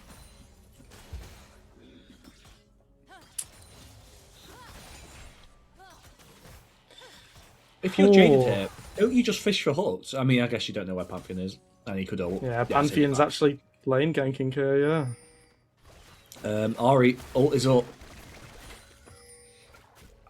Now, if I knew where Jarvan is, I'd be just going in on this. Because when you've got that Malignance, ult is such a low cooldown, and it'll be basing for Lucidity Boots, I presume. I'm a big fan of just using my ult to poke on Ari. I mean, I don't get that necessarily think it's a bad idea. Oh. Oh! Wait, Luis they're is healed. going They're on in the tower. They're deep on the tower. my gosh. Oh my god, they're all dead. Oh my gosh, they're trapped. They're so dead. The double Elans! Ah! Oh my god. Here's Ari with all... Ari's there to Yes, whiff it a takes charm another and one. nothing more. Hey, Wow, this is what looking an good for the what a Demacians. bot lane. What? I take it all back. What a The fresh wall. pick is genius. The Great Wall of Talia coming in clutch there. Trapping them all. Yeah, that was really fucking good. All borderline under tower there. Ari was there with ult to help, but it was just a bit too late. Yeah, I think a bit of an overforce maybe. I don't know if, you know, Yeah. Piltover feel like they're on a timer, or they just didn't assume that mid would roam and, you know, anyone else would be there, but... Yeah, I think Ari actually maybe started roaming quicker, but obviously Talia ult, you can't beat that. Yeah, so I think trying to outroam a Talia, even on Ari, is a bit of a strange move. You've got to assume she's always there. And also, you've got to assume that Ari's not going to get there in time. I mean, they were well under tower before she got near. They had to just be predicting some sort of turn. Yeah, they're going to go for Drake here. Second Drake spawning in. Both teams want a sniff. Could this be Drake number 2 for Team Demacia? I mean, mid and bot have prior. Oh, Mondo's going to Demacia. ult. Wait, is Mondo going to back in TP in? Maybe. No, they're Does he just have giving TP? it... Is there a way we can tell? Oh, they're just going to take it. He does have TP. Oh my god, Shay! Might not matter. It is a 1-for-1. Ori used the last ult to go in there. But yeah, I think Shay just either flashed on the spot or he didn't do what he tried to do. I know that for sure. I'm so glad face cams aren't on. You would have seen an absolute look of anguish spread across my face there. That was a tough one. But it does end up being a 1-for-1, so inconsequential in the end. Look at that, 24.2k gold for both teams. We couldn't have a more even matchup here. 10-10, Yeah. Game 2 of the first game of the split. You know, 20 kills in 13 minutes. It's what we want. Yunara with 9 of those. She is looking pretty damn strong. Oh, this Kragus is getting abused. He's getting brutally mogged here. Yeah, look at that. Oblivion really first bad. item from Gragas. Yeah, He does not want anything to do with that Mundo. It's a complete I don't flip know of why last he's even game, in. you know? He won last game pretty strongly, and I'd say mid lane was in favour of Demacia last game. Complete reversal. He's going to have to flash here. But there's also a fight in bot lane. The cross map. Nora with the slows. Talia with the wall. Can he hit the E? Might have to force a flash here from Kaiser. Kaiser does have some, but he's choosing to dance instead. Oh my gosh. Everything. Keeps the flash, the barrier, and the ult. Fair play. Kaiser choosing mechanics. Going to go for a dive here. And there's a 3-man dive in the top lane. Gragas goes in. Buys a bit of time. Shay in afterwards. Charm lands. And Mundo's going to tank, but they've got to fight in the bot lane now. And it's going to be a 1-for-1. Either team's outnumbering each other on either side of the map. Setting your face, throwing a briefcase to the face. Ahri saving their ult for the next roam, and that is a... We do get first tower. It's very close. Shay died as well. But first tower does end up going to the Piltover side. Yeah, so Nautilus and Kaiser dropping from bot lane, but the jungler and top lane are dropping from top lane for Demacia. 2-for-2 setup there. Again, still very even matchup. I don't know if Pantheon can do this. Can he stay for this? Pantheon's a little bit greedy. Jarvan does have his ult because he used it mid lane before that top lane skirmish. Doesn't go for it. Doesn't go for it. What a pussy. No, I'm joking. Okay, yes. there's a 2-item Yanara here.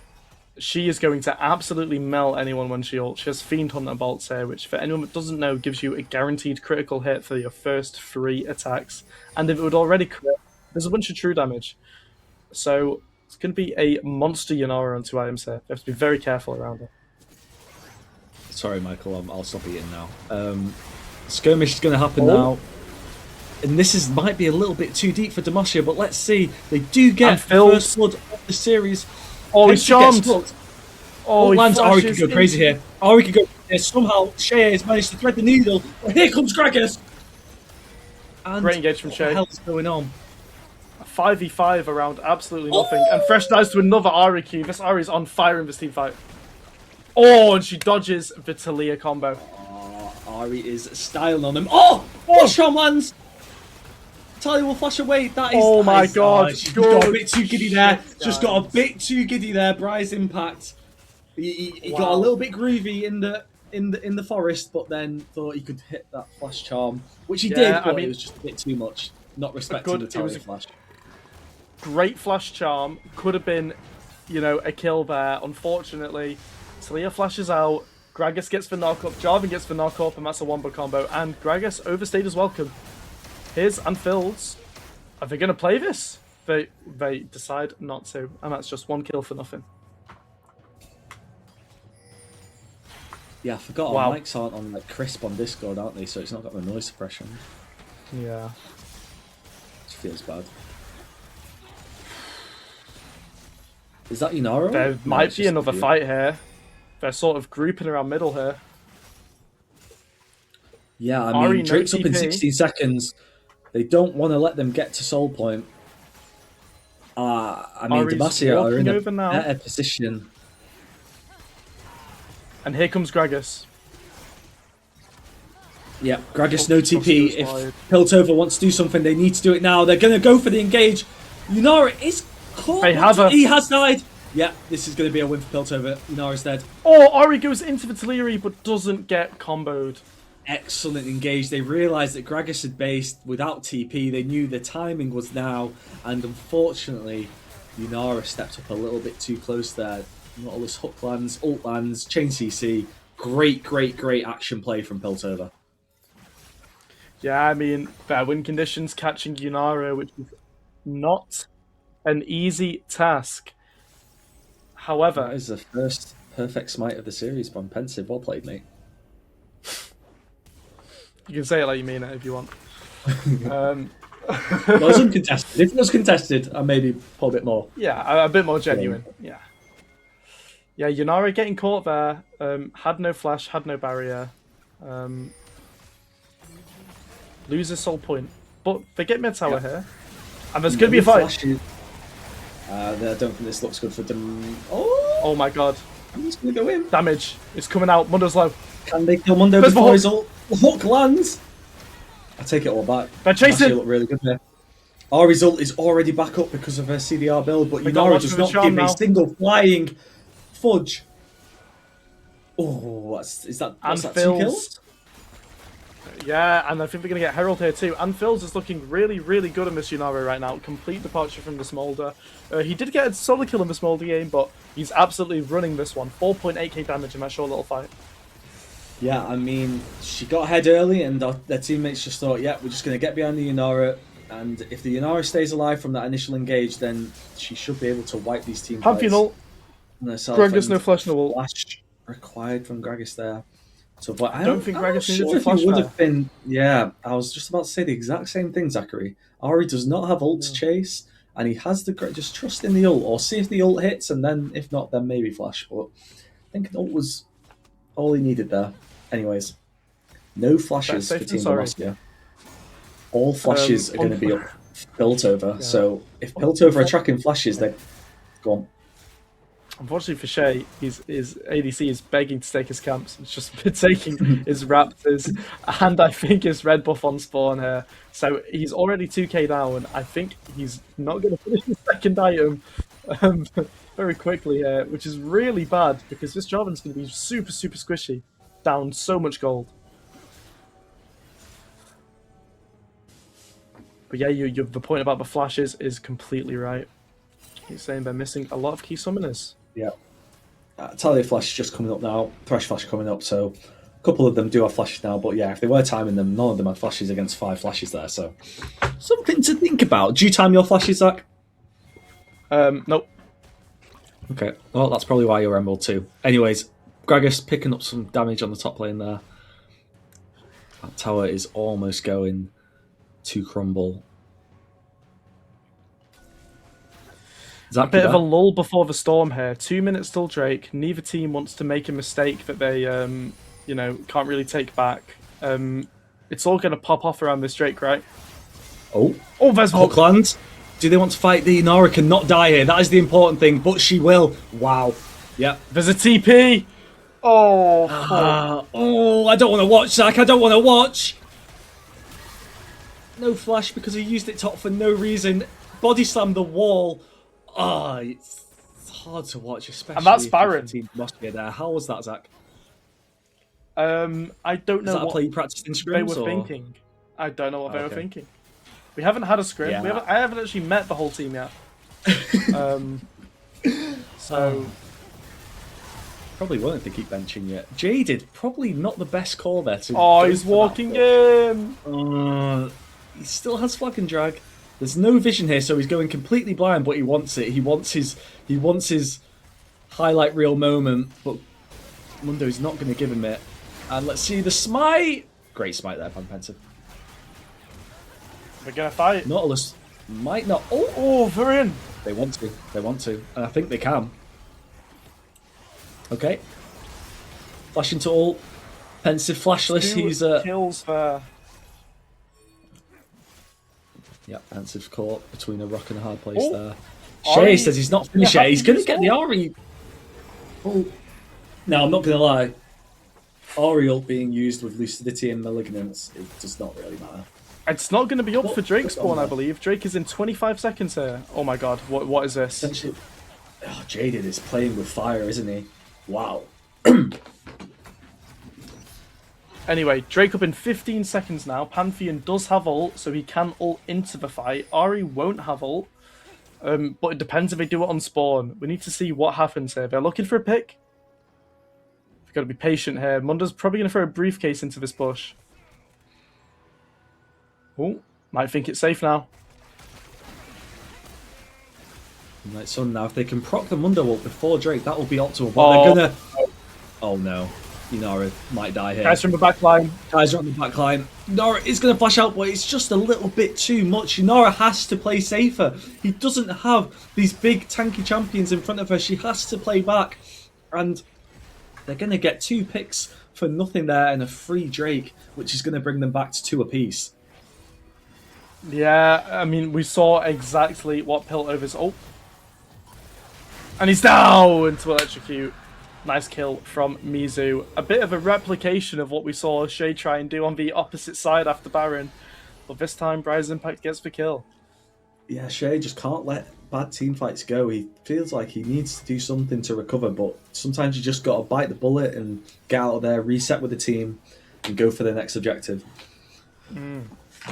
So Yeah, it is. If you have to ask Yunara, you have to tell Yunara to stay back here, don't you? It's clearly getting too caught up. She just can't go in range of a Nautilus ult, I think that even that's too enough because it's just an easy follow up for Kaiser. Kaiser's always going to ult in on a Nautilus ult. And then if Ari's in range as well, she's going to find a way to deal damage. Yunara is the only damage dealer on their team right now. Yeah, I mean, they have Gragas, right? They should never, ever really be able to not peel, right? With Talia, Gragas, Fresh, it's an issue that anyone besides Isa is getting onto her. Gragas should be throwing ult, there should be a body slam, there should be, Talia disruption, Fresh flays, but they're not all grouping, they're not ready, they're not there as 5, ready to execute, and that's a problem. I don't know what the hell this DNA strand is at the bottom of the screen, but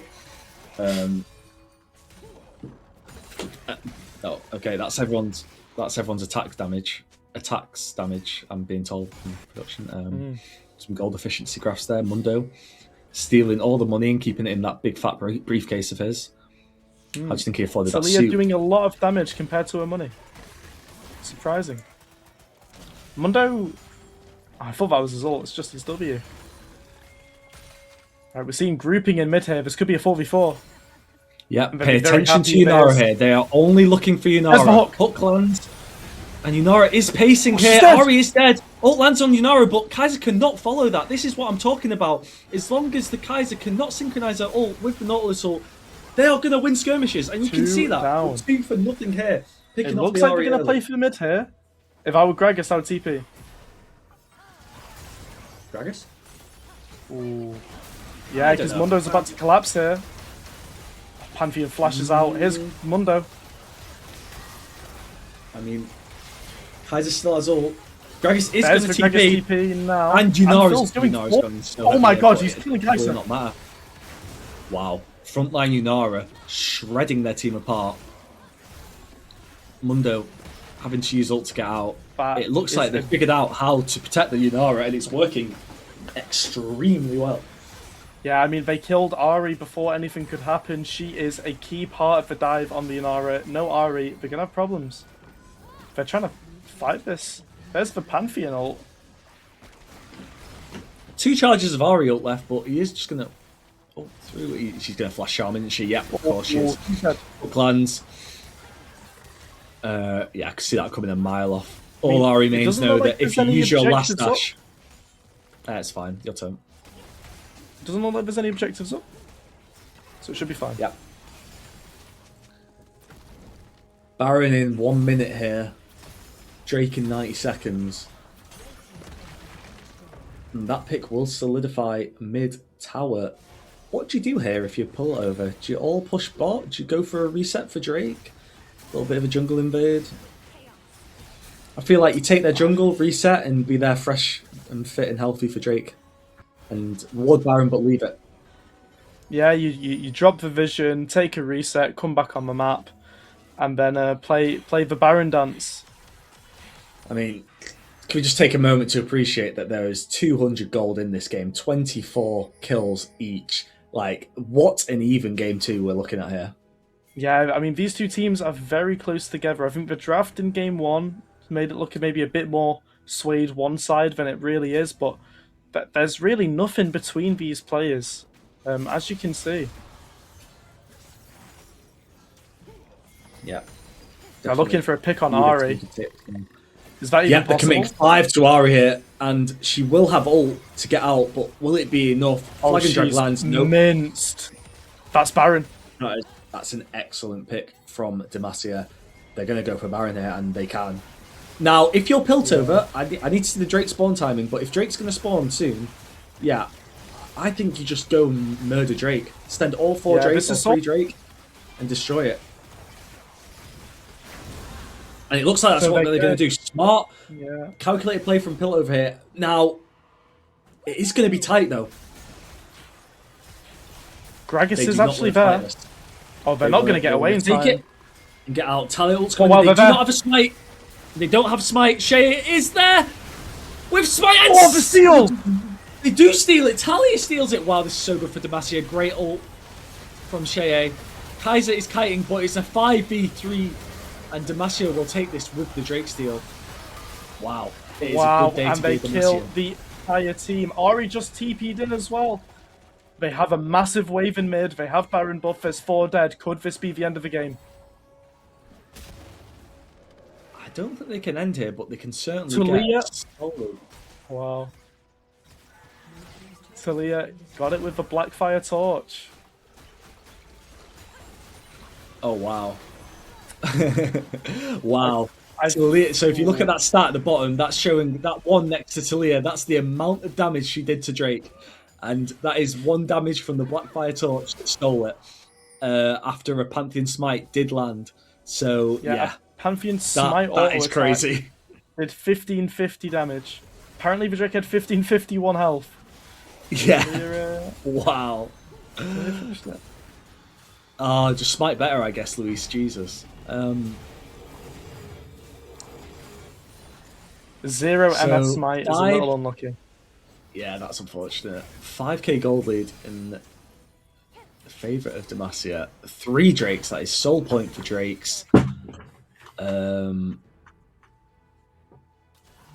it looks I like think might you've got have to a 3-game stay here. series.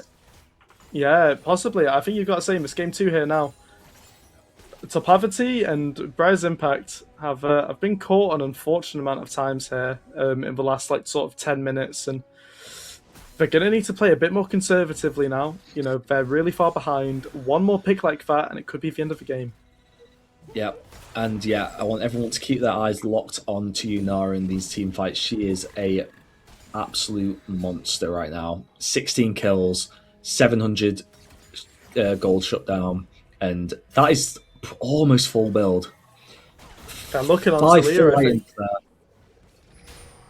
there.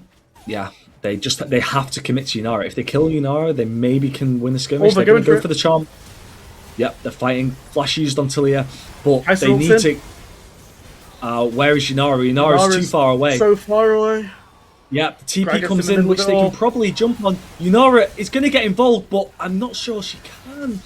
Ult goes in on Yunara, and it's going to be a 4v2. They have no tools. There's the flag. Yunara has awesomes for this. This is, if there's ever a time for Yunara to step up, it's right now. Has awesomes, 1v9. barrier, flash, takes out Pensive, can still go if she wants. Well played. Smart, calculated plays from Yunara there. They blew all the chance to do. tools to kill Midnight Sun in the side lane, and they don't have enough for Yunara, and they have to just walk away from her. Yeah. Great pick there for Briar's Impact to go on the Italia first, blow a flash and still get the kill. Shay getting caught in the crossfire, but then Yunara was there to pick up 1 kill back. Yeah. Yeah, this Exciting. Protobelt Ari tech, super interesting. Protobelt into Charm to get a really unexpected sort of range buff on it. We've been seeing a lot of players on immobile mages, or even mobile mages, just build them at Protobelt to do things they should not be able to do. Yep. Can't say I've built it myself, but I have seen it a lot. But I'm very I think much I've seen a lot of Protobelt Vegars, Protobelt Twisted Fate, Protobelt Hui, to use their sort of catch spells really aggressively to Protobelt forward and get people when they're not expecting it. Okay, they're looking for a fight here, but the whole team's here. Pay attention to Yunara. Ori Charm misses to Yunara, and gone. she's just going to get wiped out. Mundo on the back line. It's not going to be enough though. Yunara is just gaining health, hitting him. Oh, and I hate to say it, but that is all on the Ari Charm whiffing while next to Yunara there. I mean, the Nautilus ult did also go on fresh, so... Oh! Kaiser's going to Kaiser's be quiet. dead. That is super bad. That is super bad. Now they have all the pressure in the world. They don't need to worry about any sort And the of team fight. supers are coming in through the mid lane. They're going to have to just give it. They're going to opt for the That's double safe tower play here, inhib. which is push bot lane, double inhib, potentially into a Soul Drake. What a team fight. And they basically just coin flip the whole team fight on whether Ari could get that charm up or not. Sorry, The missing that Nautilus charm. all Just missing got was a absolutely big blown up. thing there, and why that went so wrong. Oh, Nautilus hook. Tickles Talia's backside. Yeah. He doesn't really have time to reset here, Yeah. but they're going to do it anyway. Do you think Pensiv's going to ult in for the hero play? I think Mountain Soul makes their comp unkillable. They'll never kill Yunara or Talia with that Mountain Soul shield. They're going to have to go for it. Potentially. He does have no vision on the Drake, though. I mean, it's an impossible. It's a full build Yunara. Right. Is he thinking about it? I don't gone. think he is, otherwise he'd be walking towards it. Yeah, it's gone. Yeah, it's gone. Wow. And now they've got so much resistances, they can just walk in and take any fight front to back, in my opinion. They have to be split. For Flash Hook! It lands, followed by Shale. Jovinal in, Gregasol whiffs, and Yunara's just free hitting on the backline. And that should be the game, guys. GA Panth goes down, they're going to get Baron, they're going to run down mid with these supers, and they're probably just going to look for it.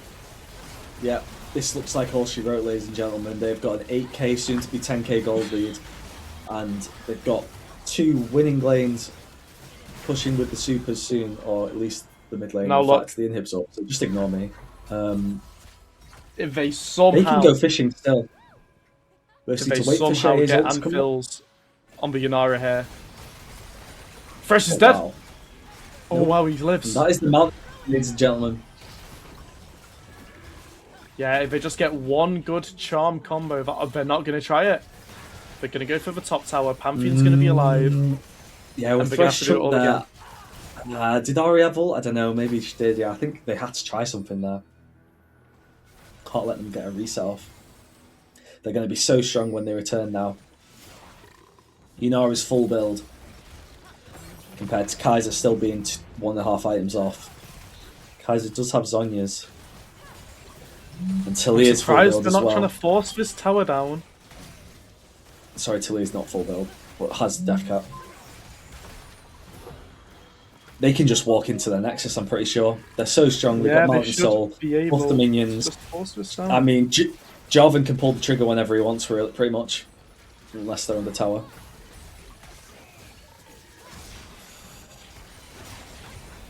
Yeah, Piltover do not want a front-to-back fight. They want some way to get through into that Yunara, but Nautilus is going to fumble. That's Pantheon. But they have to go. Yeah. It's just too little too late. Nautilus hooks himself into the W. Steals the Pensive penta presses there. go. Gragas does steal a penta, but it doesn't really matter. They're going to walk this through and take game 2. We have got a silver... What is it called? A bronze scrapes. We've got a game 3, ladies and gentlemen. We've got a game 3. Hey. Oh, we're back. Hello. Woo.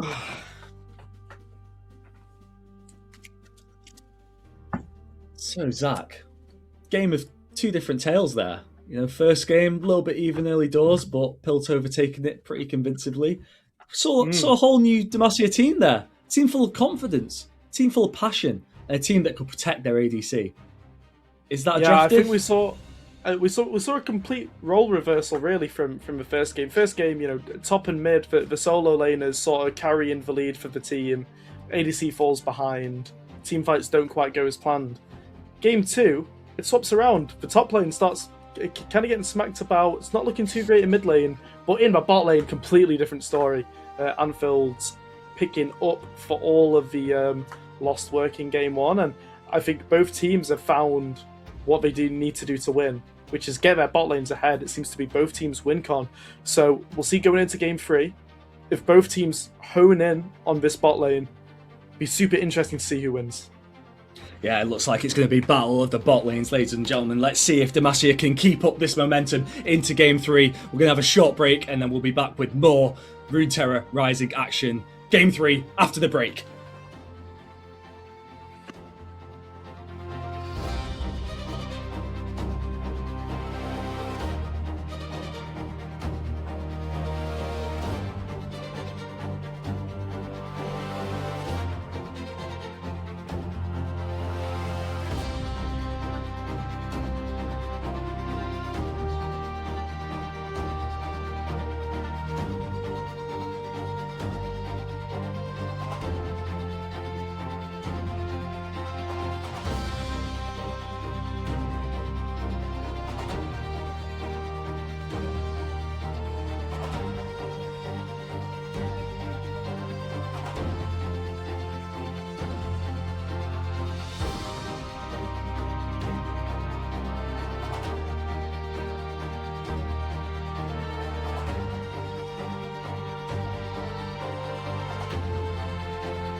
Sick! Mint. So glad Z-Man's here to join me today for Game 3 of this intense series. Got Piltover versus Demacia, those of you just tuning in. Piltover had a great start going 1-up, but Demacia brought it back with a pretty convincing game too, I must say, with that comp focused around the Thanos that was Yunara. We're going into Game 3 draft right now. I am hearing words that Linium and Limsey are very much involved in the draft process here. I believe Linium and Limsey are speaking to both teams about the draft, trying to use their upper tier knowledge to the best of their ability. So I'm very excited to see what drafts are conjured up here. Obviously, this is a Game 3. This is a fearless, so people may not be on their comfort picks. Not everyone has champion oceans like myself, but there's a few champion puddles out there that might be exposed today. Okay, we've already seen the Kha'Zix game 1. Okay, we've seen a few solo queue picks. We've seen the Thresh, but let's see what other experimental picks we can see here. Hopefully, Z-Man will be joining me soon. I don't know, I think his mum just had to ask him to watch some dishes or something. But yeah, looking forward to this matchup. Obviously, it is one apiece. And two very different teams we got here. We've got one team that are very focused around the bot lane, very focused around that protecting the ADC pick. And then there's another team that just wants to go front to back and get those team skirmishes and find the enemy ADC who looks to be stealing the show here. Hopefully we could get some draft up here. Hopefully my right-hand man is going to join me soon. Hopefully he's not just tilt-queued another 9-loss streak, because that'll be sad and we might be seeing him in lower bracket next season. I wish I'd controlled the stream right now, because I'd probably just show Z-Man's op.gg for everyone to have some enjoyment at, but it is what it is. What's that production? Have we got a draft coming back soon, or what has it?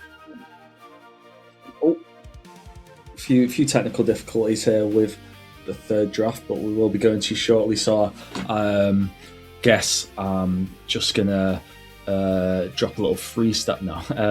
Anyone in the chat have any questions? How are we all doing? I've not actually read the chat yet.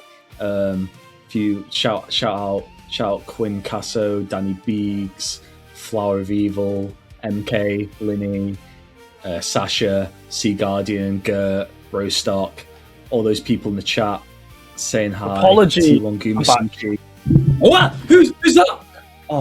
Jump scare. That looks the wrong way. Who's that? How we doing? We're just talking about how good your team's playing and how they probably miss you. Yeah, they're gonna miss me. Cho'Gath mid-guide when? I don't play Cho'Gath, so no need to ban that. So Game 3, all to play for. Game 3. Obviously, this is Swish stage, winning 2-1 or 2-0 doesn't matter, okay? It's all about that dubski. And, both teams, I feel like either team could take it at this point. They've both shown that they can, win skirmishes. It's not an absolute dumpster fire, You know what I want to see? So, I want to see the Diana. That's what I want to see. Diana from Shay. Ooh. It's Shay. Now, some people have told me that he's not busted out the Diana since the famous reverse never surrender sweep.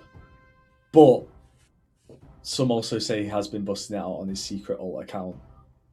I would like to see a Diana because it gives the mid lane a chance to pick something spicy like Neferi, perhaps, which I've been seeing on the record. And it's also just a gun-ho go in and fight, just similar to the Jarvan. The Jarvan worked out well. So maybe that's Shay's, maybe that's his style. He just needs a champion with a go button, and if he makes those calls correctly, his team will follow. I mean, I've got a strong feeling that Luis wants to play either Volibear or Wukong. I think those are the two champs he's gonna fall back on here. It's kind of his most played, probably champs he feels comfortable on. I love Diana into both of those. Can we get a Cho'Gath mana guide? Sure. Rod of Ages and check your mana before Baron. Yeah, I agree. What is the current build on Diana? Or is it Is it Dusk and Dawn, Riftmaker, build just Leandrews. full AP? Oh, Dusk okay. and Dawn, Riftmaker, Leandrews. This is the jungle build. You can go full AP in mid. Changed a bit since my day with the jungle challenge, where you just build that. What was that item that was used to be really broken on Diana back in the day when I was doing that jungle challenge? What, It was like a Nashes? tank item. No, you didn't build Nashes. Unending Despair. It might be Unending Despair, yeah. You used to build Yeah. that like first item or second item on Diana. Used to go crazy. Back when it was super OP. Now it's only semi-OP. Is there any Crazy. champs that you're surprised haven't been used yet? Obviously, aside from the bans. Nico. I'm not surprised, but I think we'll see a Nico this game. It's Okay. Topavity's main champion. Has it been banned? I think it's been banned, hasn't it? No, I don't think it's been banned. Oh, Maybe okay. second rotation, Okay. but not first. Nico is one of my kryptonite champs. I'm very bad at checking the minion waves. Yeah, you can't count. I played a couple solo queue games today, one with a Nico in it, and it did just keep catching me off guard when sneaking up mid lane. But You know what would get me? You know how you have 2 melee minions for caster waves later in the game now? If they pretended to be a third one, I wouldn't even think twice. Because I'm so used to there being 3 melee minions. Yeah. Instantly get me. us old souls are used to the 3 melees. I don't even know what it changed. Hydration check in the chat. Everyone get a bottle of water if you're feeling hydrated or unhydrated. I've got my water here because I ran out of Lucasade, sadly. What are you sipping on, Zach? Got any cups of tea? Where were you gone? The chat want to know where you were. What the hell? Are you sipping on the hydrochloric acid? Oh, right, okay. Summer fruits. Look like a jug you Yeah, pull I out don't of a know if I science brand lab or something. sponsorship in here. I'm not sponsored. Oh. I mean, I'm repping your merch, but Other juices are available. yeah, that'd be crazy. Just a sponsor, just randomly. Tuber pops up in big. So today's stream sponsored by. Big juice. Oh, no. I've got What would be- tiramisu here as well. Anyone likes tiramisu? What? You just pulled that just out the fridge. Just had that on tap. So it's actually a cake that's tiramisu flavored. So it's not supposed to be refrigerated. Not It's like delicious. It smells really good. Makes me happy. that. Well, during the break, I just grabbed a whole Yorkie brownie and raisin chocolate bar, so I feel Oh, like well, a you're fat piece of fat, shit. aren't you? now, but it is what it is. You know what I forgot I had? I forgot I had these little cue cards for my cute little TFT event. Ooh. So I can bust these out on any Shay ulties. Yeah, hello. Oh, How's it go? look at us, we're so cute. Sorry, I'm eating and Michael's going to get mad, so I'm going to mute. Zach, say something. I've got nothing to say. Okay, great. Oh, that's a funny bit. Um, Anyway, we could have. I wonder how these two teams are getting on. What are you expecting? What is it that Yeah. you're expecting from the draft here? Are you expecting the bot lane focus, like we said, or do you think they might have found a second, win condition that they want to play for?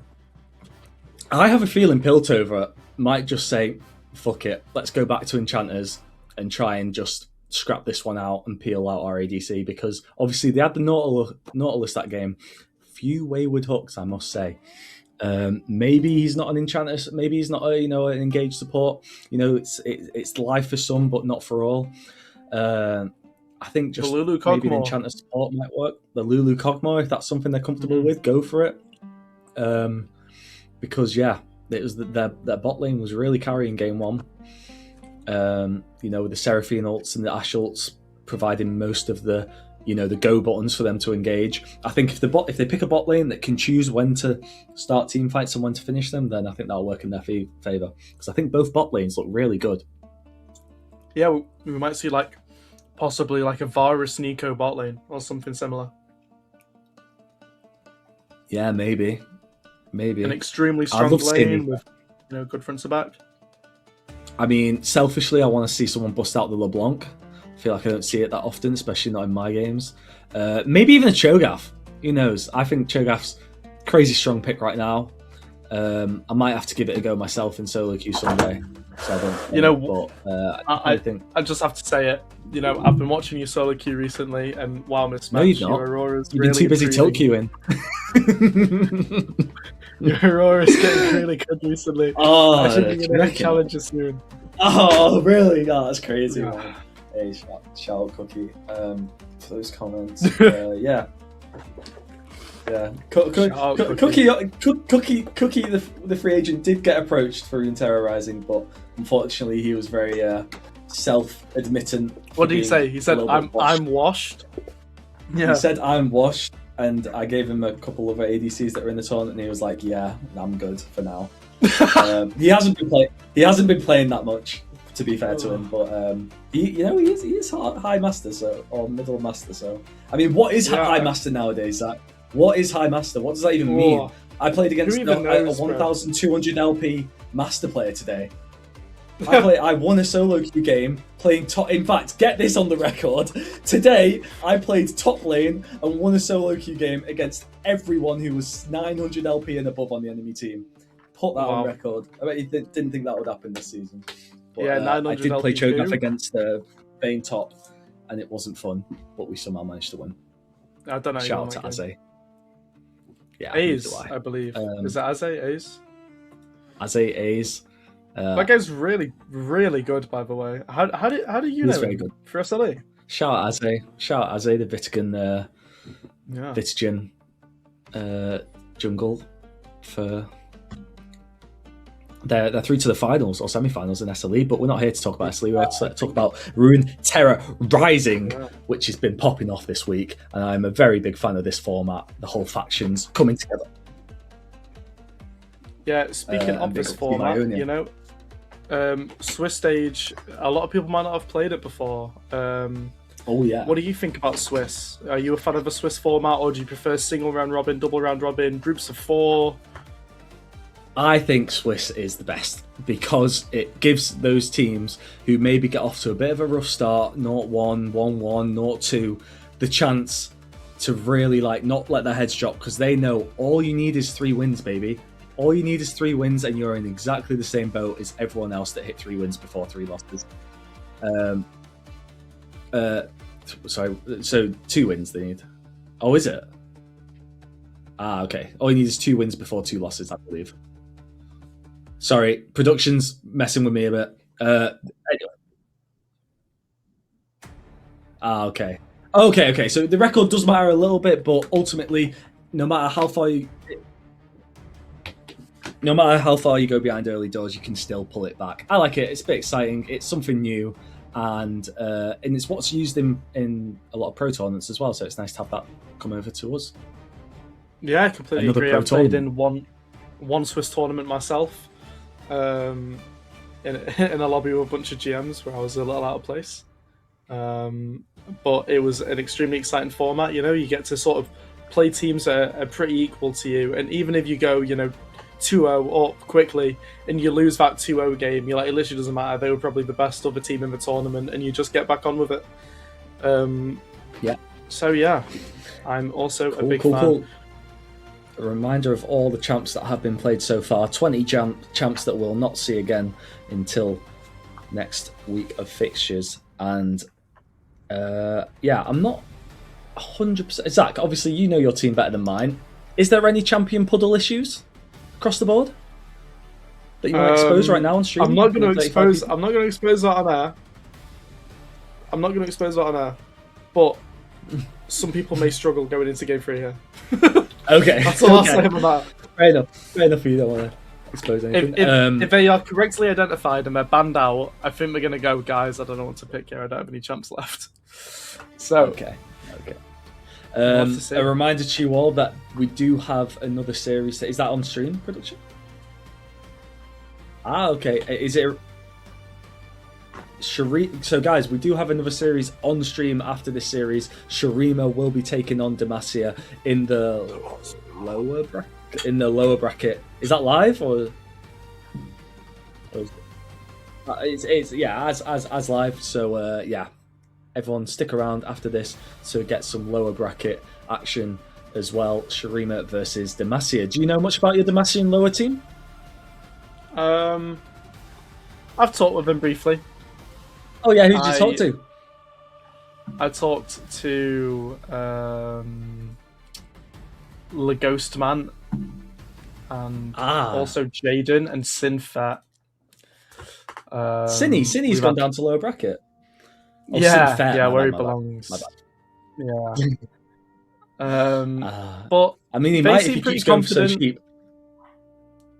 They seem pretty confident. So we'll see how that goes, and if they need any support, they've got the rest of their region to rely on, because we're team players at Demacia. We're a cohesive society. Oh, is that the catchphrase? Is that the slogan? It is now. How are we looking production? Are we getting some picks soon, or? Yeah, cool.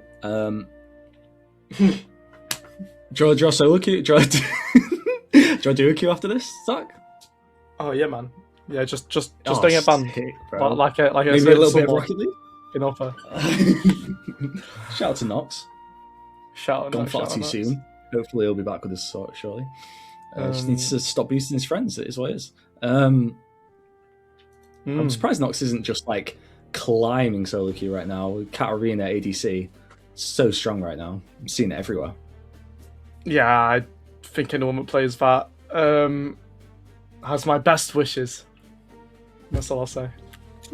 I'm just waiting until Pike mid's a thing again.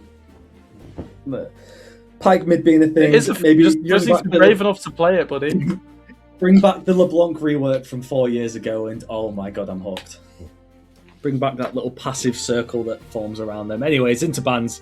Stop distracting me, Z-Man. Akali, Echo, Gwen, Poppy, Severe. A Sivir ban. That tells me they want to pick Morris. Okay. Poppy wasn't banned last time as well. A bit of a switch up of bans here. I mean, you've left the Aurora up, I've noticed. By the way, guys, I forgot to mention at the start, we are. So they are going to be the same sides, but the draft order has changed. So it's still going to be Piltover on blue side, but they're going to be picking second. So the reason they've left the Aurora up, and they steal the Aurora, pick it, and it's worked. Ooh, Aurora on.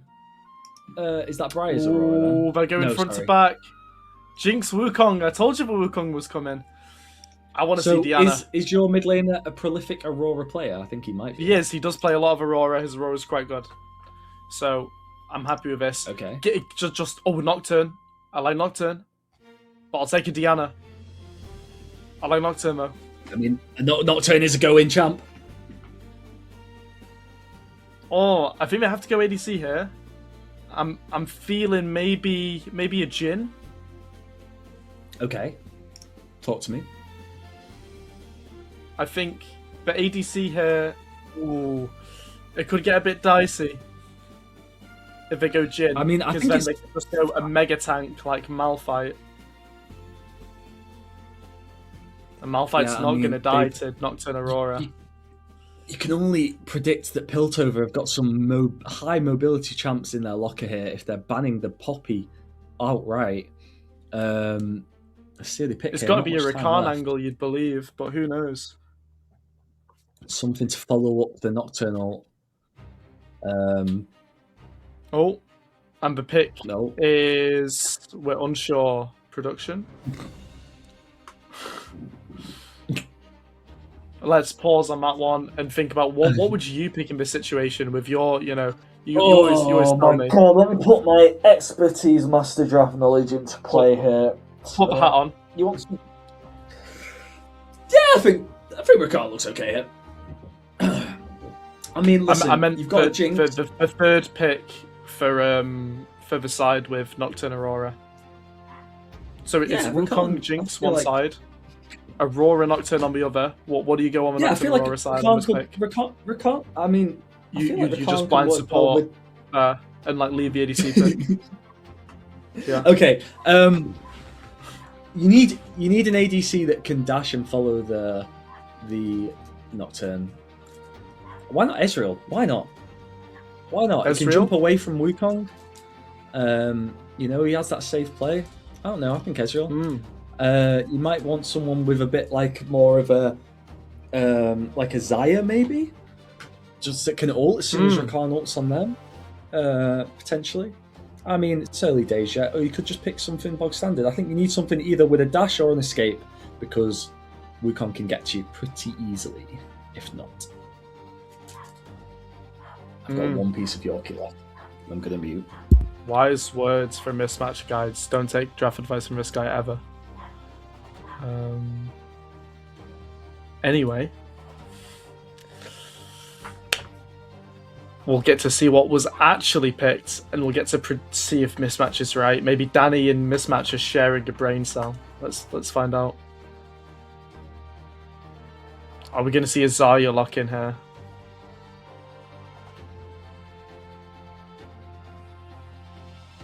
I'm waiting patiently here. I'm good. It's going to be. I'm so excited. I just can't hide it. It's Ezreal. It's Ezreal. I'm telling you, it's Ezreal. Does he play Ezreal? I am actually really expecting a Nico from Piltover here. I've never talked to Anphils. I have no clue what he plays. I don't even know what his voice sounds like. I'm telling you right now, it's a. Wait, they left Zeri up. It's a gym. I don't think Zeri would have been that bad. Zeri's not bad. I don't mind Zeri here. I mean, he's got 31 games on Zeri. I think we're going to go Malphite and ban Silas. That's my prediction here. Although they'll go mid lane. I mean, Jhin is good against Jinx. Rakan. Did you? Oh my god. Did you guess the Rakan for blue team? Yeah. I thought you guessed it for red team. Wow. No, they banned Poppy. That's why I said they wanted to pick Rakan. Ah, you're so smart, Zach. Thank you. And it's good into Wukong too. So, it looks like they're... I mean, what? Well, don't you just pick the mid laner instead of the Rakan? Can't you still wait? Unless are you scared that they're going to pick the Rakan? No, so right now Piltover's got to pick 2 picks, right? They've got to pick Red 3 and Red 4, right? Yeah. They picked Rakan here because they didn't want it to get banned, and I think they were not worried at all about mid laners getting banned. I assume that Mizu has a pick into Aurora as it's his main. He probably knows what's good into it. He's probably like, I can play anything into Aurora. Is Mizu midnight? Is Mizu? Oh, bloody hell. Mizu is Rise Impact. They're the same people. Yeah. A Malphite ban. I did say we were a bit worried about Malphite. Wait, is it going to be the Malphite ban into Sylas? Left to next ban. Nico's banned. I'm not going to see it. Yeah, Nico really strong lane with Jhin. Good counter engage. Would have been a great pick there. They've got to ban some sort of set. Set's a good ban there. Big fan of the set ban. I mean, it's in his name. Why not ban it? Set in your face, banned out. Have that ban in your face. Lissandra Rise being hovered here. I don't mind the Lissandra. As a fellow Lissandra player myself. Tuba's playing Clash of Clans in the background. Sorry, that's I'm getting a phone call. Oh, is that you? Zach's playing Clash of Clans. It sounded like Clash of Clans. Lissandra's locked in. I think Lissandra's great. Just ult yourself when Nocturne ults you. Simple. I mean, I'll be completely honest with you. I've tried Lissandra and I cannot pilot that champ. But if Zyra is a interesting pickup, they're going to go for the Elsa instead. No, that's a good pick into Rakan. You can completely deny him and Wukong. True, and it's got blind top now with the Jhin as well, I believe. And the blind top will arrive unless it's an Aurora top. You never know. Could be crazy. We know Linny likes an Aurora top. He might have just forced the draft. Nope. Sante. Speaking of. Wow, it's very brave of him to pick a front to back comp like I'm not this. sure about that as a pick. I don't think they have enough I damage. think- I feel like if I Aurora think the misses her mistake here was spells- the Nocturne. I think the mistake here was the Nocturne. I think they are a low damage team. Olaf probably 1v9s actually. If they look at Olaf here, I think the game's over. Yeah, I'm not sure It's about Mordekaiser. Casante. Mordekaiser's a I great mean, pick. they don't really have a front to back here, actually. You know, whoever Alistair WQs, I think they just disappear, right? Right, we've seen the picks. We're going to get straight into game here. No messing about. And it looks like there's a fight already level 1. a fight level 1. Okay, Great, I'm gonna have to great, leave great. you for this level 1 a second while I pick up my food from the front door. Okay, Zach leaving me when it matters most. Jin W not going to land. Yeah, very favourable trade there for Team Demacia. Team Demacia are going to be the red team once again for the 3rd time this series. So, as you've been used to seeing them on the right of your screen, they are going to remain there. Aurora going for an early trade.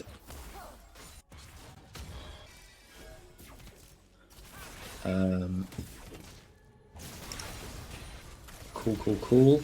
Jin W's going to land there. They're going to hit level 2 on this next minion. And they're not going to be able to chase, though. So, yeah, pretty even across the board so far. Mordekaiser, you're going to land for a little bit of poke there. Yeah, just Rakan getting very chunked. But other than that, lanes are okay. I think Lissandra has a very good time in lane against Aurora, using his Q over the minions for extended range. However, you know, it is a bit of a skill matchup. Aurora just needs to hit her spells. And yeah, I feel like Aurora is one of those champs that just does such a surprising amount of damage in that mid to late game once you get that Shield Flame plus Storm Surge combo, which I know a lot of people like to go. Even just across the board here, Rakan, even though he took such a heavy poke early doors, we're going to heal it all back up. And Luis is going for a little bit of an invade here. They're going to tussle it out. Fear lands, and Luis is very deep here. Flash for the junglers, and Lissandra has just enough mana to use her E to get out there. And yeah, that is going to be a flash for in the junglers. Interesting dive there from Luis. I'm not sure if he got much of it. Maybe he stole the Raptors. I'm not 100% sure. But he definitely put his, you know, state of jungle and state of mid laner at risk there. Lissandra forcing to take the early base TP, which Aurora's probably going to follow in her footsteps there. Luis opting to skip his Raptors camp and go for that guaranteed scuttle. It's probably a good move there. Jin W lands on Rakan. Rakan, so weak. Jin, oh wow. Rakan flashes away, buying as much time as he can. Luis is there, and Rakan escapes with a slither of health, and Jaded just about catches him out, but it does not matter because he's going to get picked here. Great roam from Luis. I think Luis called that he was ganking bot about 20 seconds before he actually was there, and Rakan just thought, I'm just going to go in now. Maybe could have waited a little bit, but who knows? Maybe he needed to go early to bait. 2-for-1 trade in the favour of Piltover, but Nocturne is going to sneak in and steal those Raptors and maybe get a little bit of a minion lead. But yeah, great bait there from Rakan. And Mordekaiser is literally just going to kill Casante. What the hell happened there? And now, I do not know what happened. All I know is that Mordekaiser wins against Casante early, I guess. Now, I'm just doing a quick little hover over the multi-search to see if if Stocks plays any Casante. Because I feel like you should know that Mordekaiser can do that to you, and yeah, there is barely any Casante games in this match history. Oh, a 30% win rate on Casante in 10 games. Why am I not surprised after seeing that matchup? But yeah, dying almost under their own tower. I'm sure you've done an amazing job without me. Shut up, man. Like, so going? Mordekaiser got a kill top out of nowhere. Literally just, Casante was almost under his tower, but not under it. And Mordekaiser just hit his spells and killed him. No flashes used. Bot lane had a skirmish which Pensive came into. Rakan did a great job of baiting, and they got a 2-for-1 trade bot lane. But Rakan is super aggressive, just in general, during this matchup. Yeah, and some's used for bot lane other than Jinx. So yeah, missed a little bit of action, but yeah, not a great start from Demacia, all things considered. Xante does have a 30% win rate, I did find out as well. Oh wow. On this champ in 10 games. That's interesting. And has only played 10 games and none recently. Is he maybe the person you thought could get banned out or no? Yeah, he doesn't play top. Oh, He's a jungler. Okay. Right. Well, he's bought a cloth armor. Clearly scared of the matchup.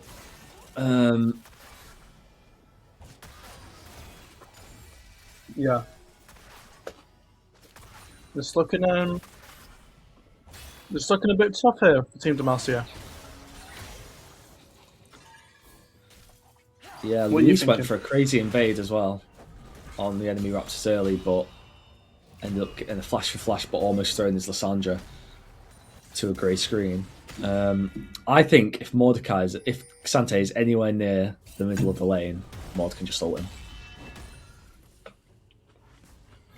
Yeah, it seems like a pretty bad matchup. Nocturne will be hitting level 6 soon. Both mid laners have their ult. Aurora with a great spell there. He's gonna missed out on the electrocute proc there, but still a good bit of poke regardless. CS levels looking relatively even throughout.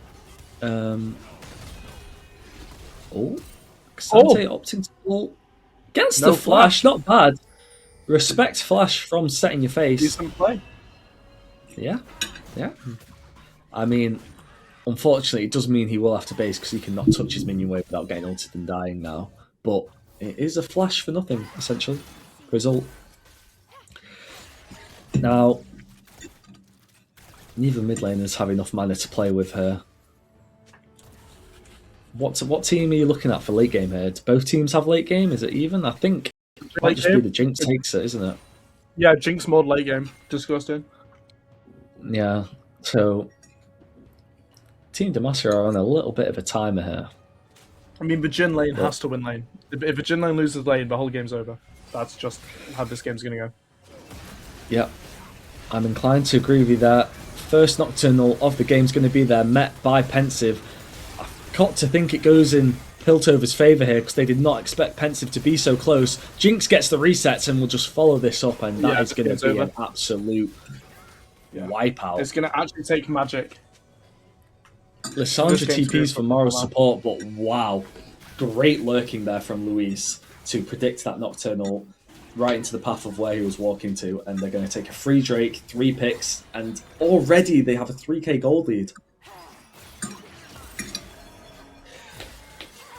Now, if you're Aurora, you do need to fight to try and bring something back. Now, Lysandra did ult pretty early there. He's dead. This is really sad. Rakan's there. I think they presumed that it was going to be a 2v1 throughout, but unfortunately, an exceptional roam from Rakan gets her out of trouble there and gives her the kill. For some reason, Alistair thinks there's still something to be had, but yeah, this is not looking good for Demacia.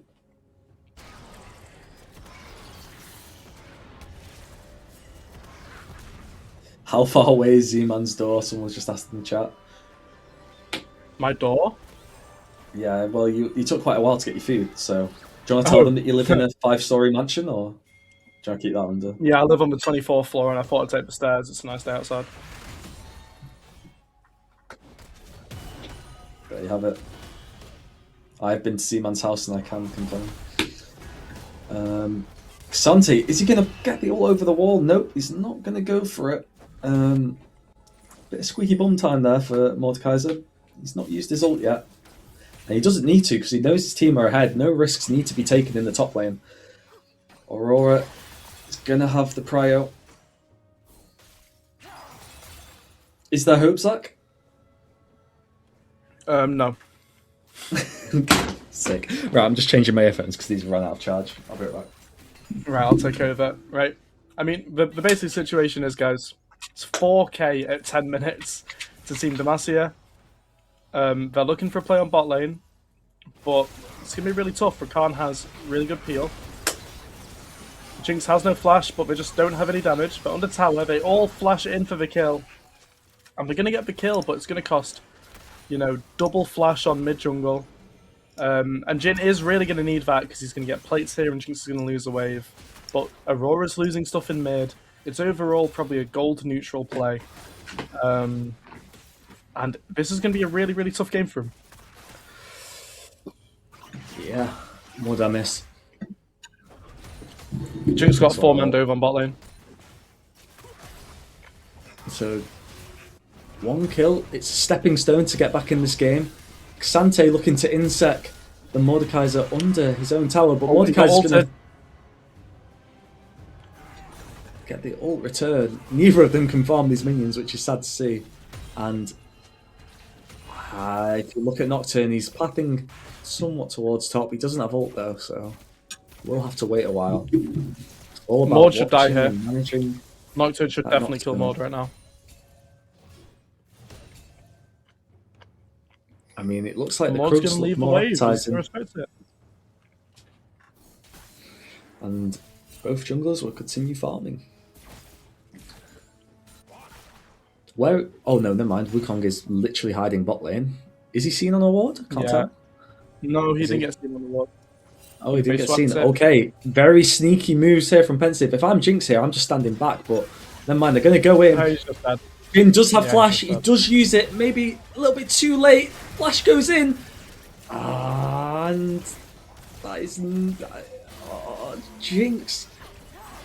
He's going to peel it out. Lissandra's winning the trade on the mid laner roam as well. Aurora cannot ult out. Well, she does ult, but only back towards her mid lane. Yeah, this is not looking good. Piltover running away with this one. Yeah. 5k. If you're Jin, you have to flash earlier. You can't wait for that such I mean, he didn't expect Wukong damaging spells and then flash afterwards. I mean, and he tanked the Jinx ult as well. You need to flash some sort of skill shot or spell. Obviously, waited far too late there and still used the summoner spells only to perish in the end. Alistar dying as well because of the Jinx reset. Oh my god. That's a hard watch. Rakan with a sneaky base there. Just too quick for Shay. Alright, Nocturne, you have ult. What is the play here? What can you do? I mean, Lissandra doesn't have ult yet. But she will have it very shortly. There's no way he knows Lissandra ult's DD. It's literally about to be up, yeah. Let's see. It looks like they're looking. They are trying. I mean, her ult's just come up. Wukong here. Now. Wukong just used his flash ult on a play on bot. You've got wards in his jungle. As soon as Wukong shows on the map, you go for a pick on him.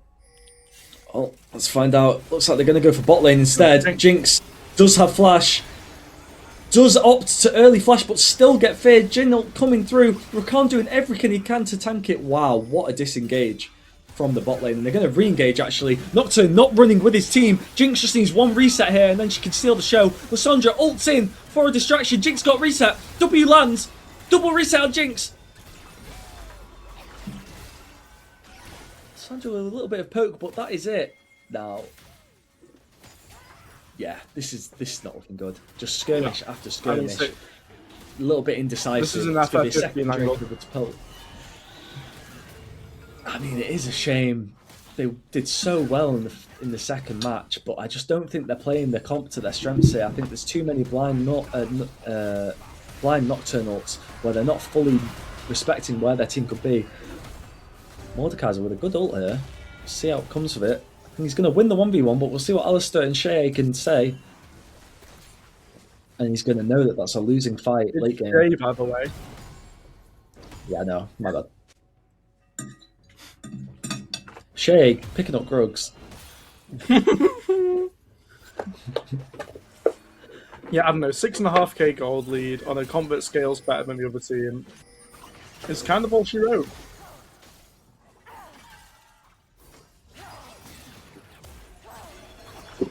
It's going to take a pretty monumental throw here. If you're Aurora, you ult in her. I don't care. Just do it.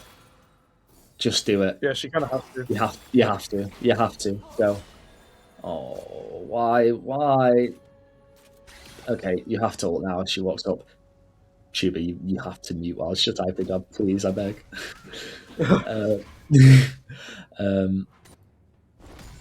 Yeah, in fact, to be fair, if Sandra does just instantly E, it might be wasted, but I don't know. I feel like you just have to, or at least try W out the bush and commit. You just have to do something. You just have to do something. This game is such a go for a horrible combo and then use your ult to follow the E.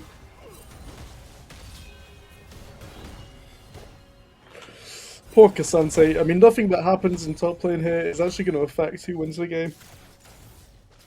Genuinely, either side could get a huge lead, and the rest of the game would just be decided from what's happened on the bot side of the map. Classic top lane experience.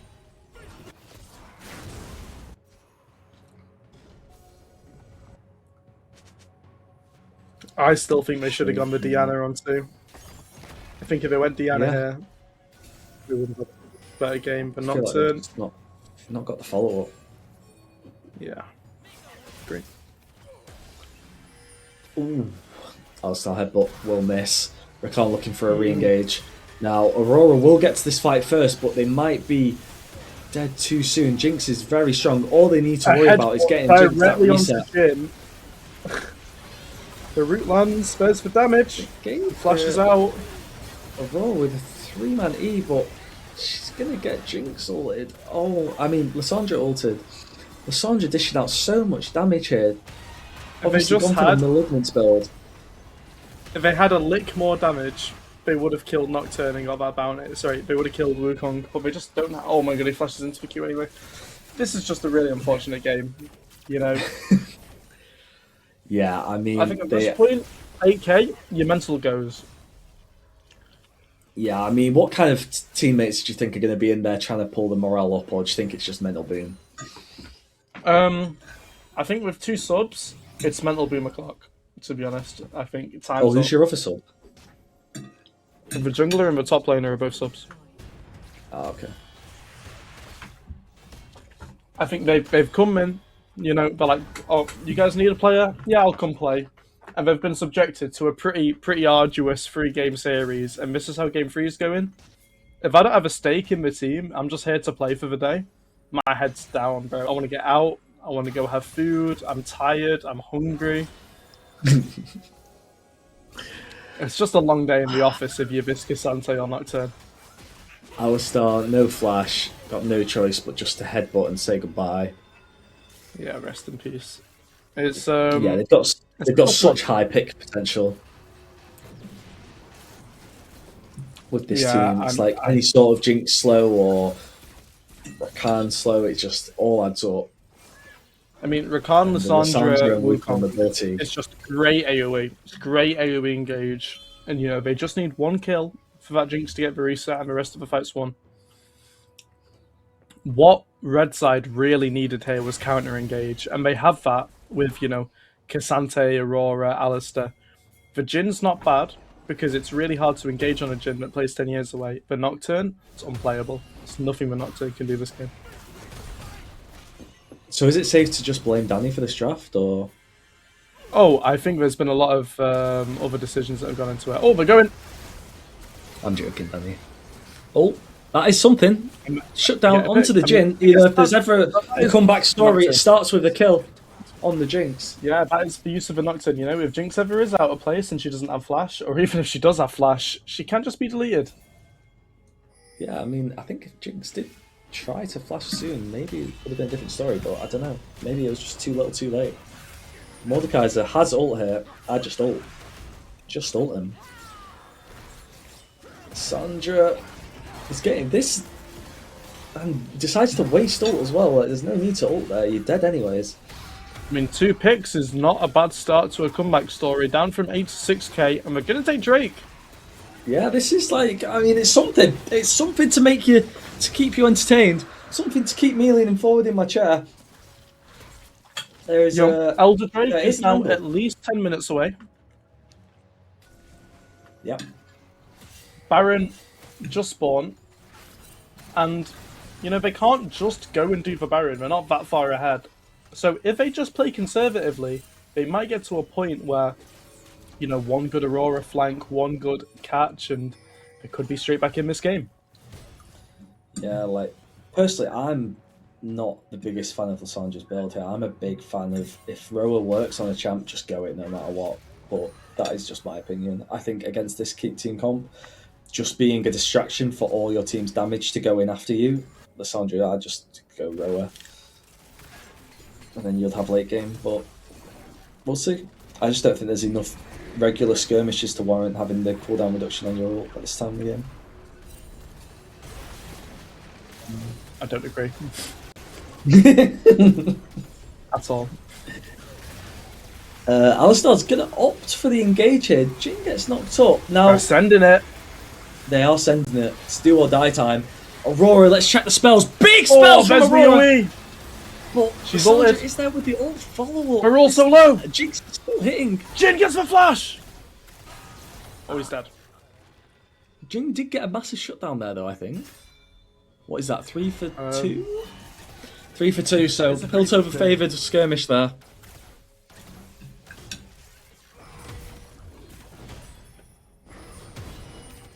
Yeah, I'm not sure about the Alistar engage there. I think they need to. They can only make these Nocturne engages if they know exactly where the enemy team is. I think far too many times they've opted for a Nocturnal on top of 5 people.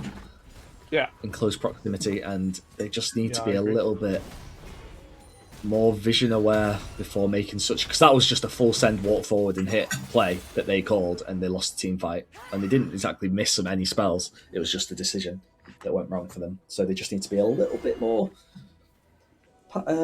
patient with their engages. And I mean, you seen 5 minutes ago, they can win a fight. They just need to pick their time. Yeah, I think Anyway, the Aurora there TP absolutely smurfed it, by the way. That was a crazy it, QE on 3 members. Well, I think one of the members was the Wukong clone, which made it look a bit better than maybe it was, but it's still good damage on this.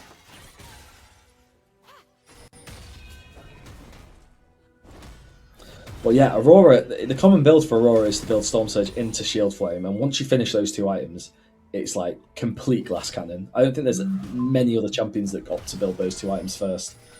Oh my god. I mean, they've got 4 players around. That if you can, just try and get the Rakan and get out, but they're looking to somewhat send it. Oh, it's hard to tell. Aurora, you can't go in that deep. Did Jin just whiff every single bullet? No, he hit them. It just didn't do very much. I mean, it's only a 2 for 1. Yeah, well, not in their favour. Interesting TP from Mordekaiser. Are they trying? I am shocked. They are. Okay. Okay, never mind. This is a I take it hard back. play to go for. Yeah, this is not a guaranteed Baron by any means. Nocturne is dead. They're kind of flipping the game here, guys. Cassante is a bit of a beefy boy. He is, but if he gets ulted like that, I mean, the Cavalry are on their way. If they stall this fight out, they will win it. But can they? Three-man Morty. Oh, that's over. 3-man so flash close, Morty. Really what close. a play from Set in your face. That was a flash Morty hitting 3 people there. Wow, that completely turned the fight. And that was just before the Alistar and Nocturne could get a sniff. Crazy play by Set in your face. Well played. If that fight went on any longer, it definitely could have turned. So really, really well played from Miss Mordekaiser. Yeah, that needed to happen before the Alistar and Nocturne got there. And if that was the plan all along, if they knew going for that Baron would bait them in, like it did before the Nocturne and Alistar could get involved, then fair play, well played, great team decision. And part of me thinks that was the play, because they did not let that Baron get weak.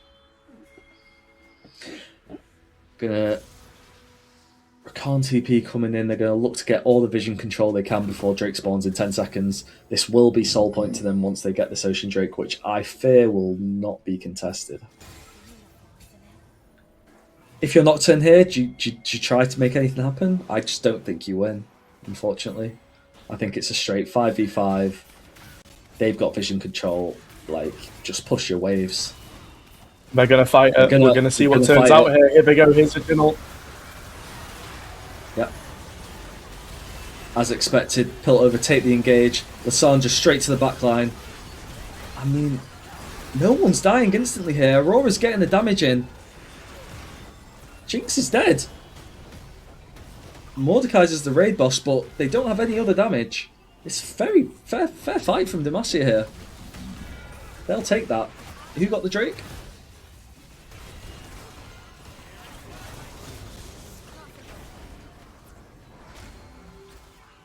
Okay, good smite from Luis there getting the Drake, but they will lose 4 members. So, fair enough. Soul point, but they didn't take it with ease by any means. I'm surprised they actually won that fight. I think Lissandra I think they were just a bit too split that fight. I think they need to stay together because that promotes the other team staying together, and they've got so much AoE that it favours them. I think Piltover just need to play front to back and focus more on Jinx.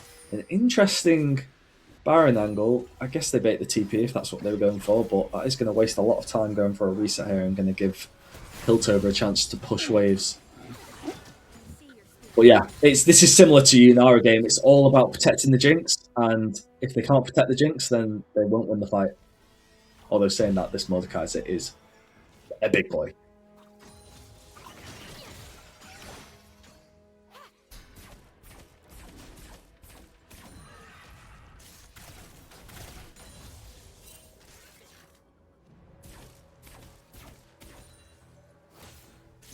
What's the play here, Zach? I mean, the Goldie, it's only flat, there's under 5k in it now.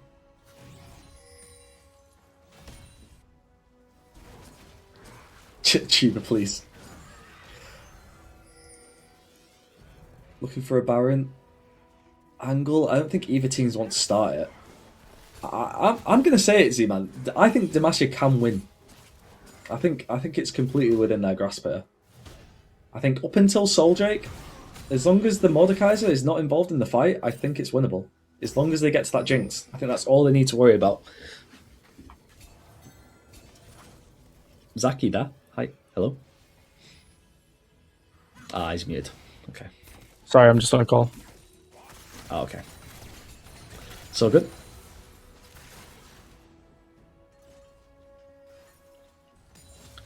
So neither team's prepared to pull the trigger here.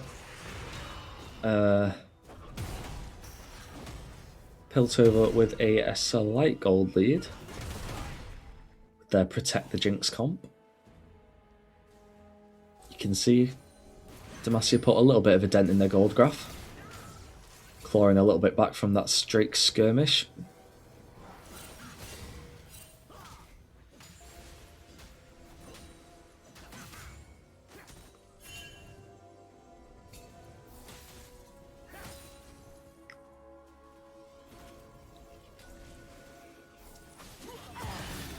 Alistar looking for an engage. Jin W goes wide.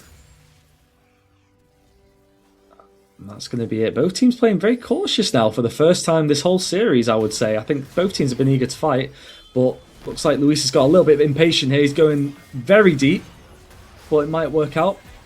Jin with a little bit of poke. It has prompted both teams to TP in, but it's going to be stalemate again.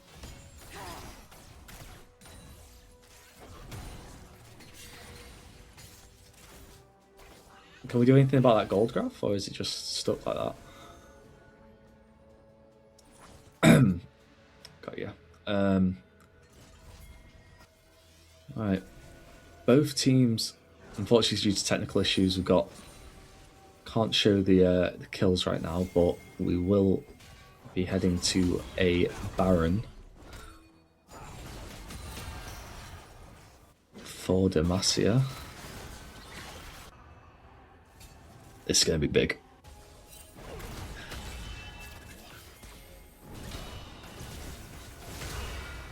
No problem. Mordekaiser E lands mid-fight. And Rakan is going to be going in here. Aurora's caught. They've already got one pick. They've elected not to go to Baron. They want this fight to continue. Rakan is chasing. Aurora flashes away. And they're still going to chase this. Aurora, interestingly, not using her ult to get away there. Just using the one jump rather than going backwards and then into her ult wall. And they're going to be looking to pick up Baron here. Hopefully uncontested. We'll see if Shay wants to go for a hero play.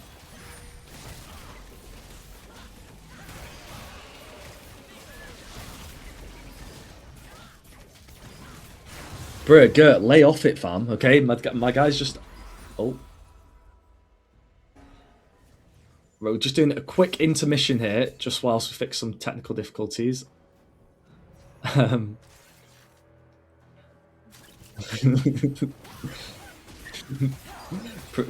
Production's having fun. It's all good, guys. You're just gonna have to forgive the match graphic. Tuba is trying his hardest to fix it. Just bear with, guys. They've got Soul Drake there, so you haven't missed much. There we go. Graphics back. So yeah, Soul Drake over to Piltover. Right. Relatively uncontested. I'm back. I saw everything that happened. It's looking pretty tough now. Yeah, I mean,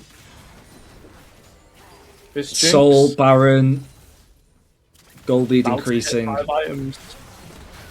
Yeah, Oh, Jinx, and they're not going to wait. Double flash use. Jinx just needs a reset, and then he can take them all out in one go. Sandra's in there. Yeah, it's all she wrote. Game's I'm over. sorry, Demacians, but It was a close Looks like- series, but in the end, yeah, we can call it that.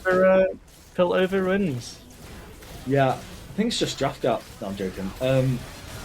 Yeah, I mean, the whole comp was built around peeling that Jinx, and that is exactly what they did.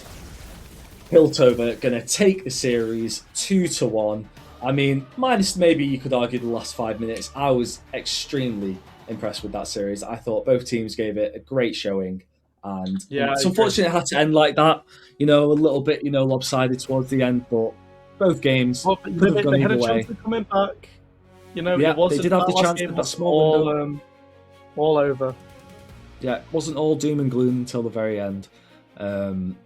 Great showing by Piltover. Piltover dominating the standings right now. I believe they're winning looking everywhere.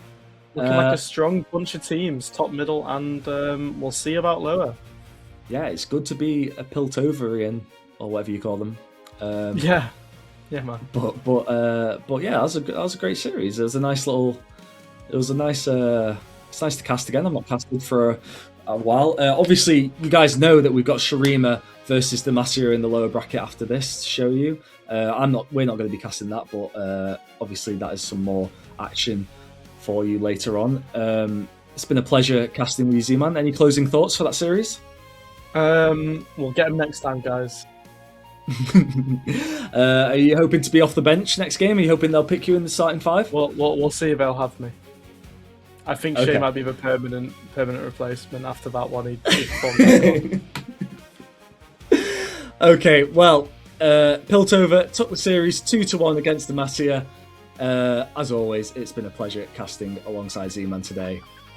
Maybe see you next time. Maybe see you another time next week. Who knows? Stay tuned. Keep an eye on Ionia upper bracket coming soon. And yeah, go on, Zach. Stands off. Catch you later. See you later. Woo!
Hello everybody. How is it going?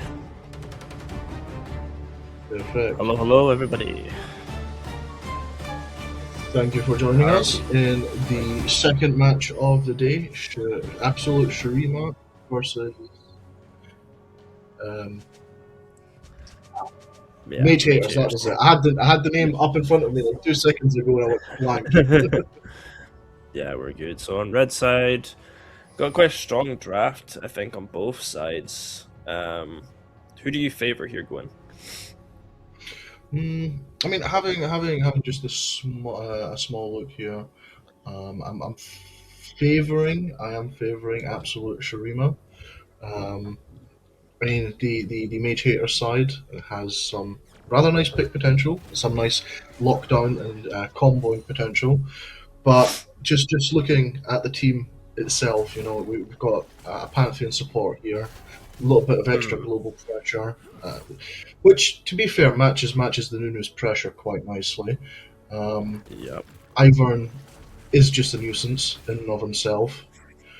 And, well, we have a Darius in the top lane, and everybody always knows things go nicely for Darius in the top lane. Well, I think the Ivern's going to be really handy helping this Darius stick on to people.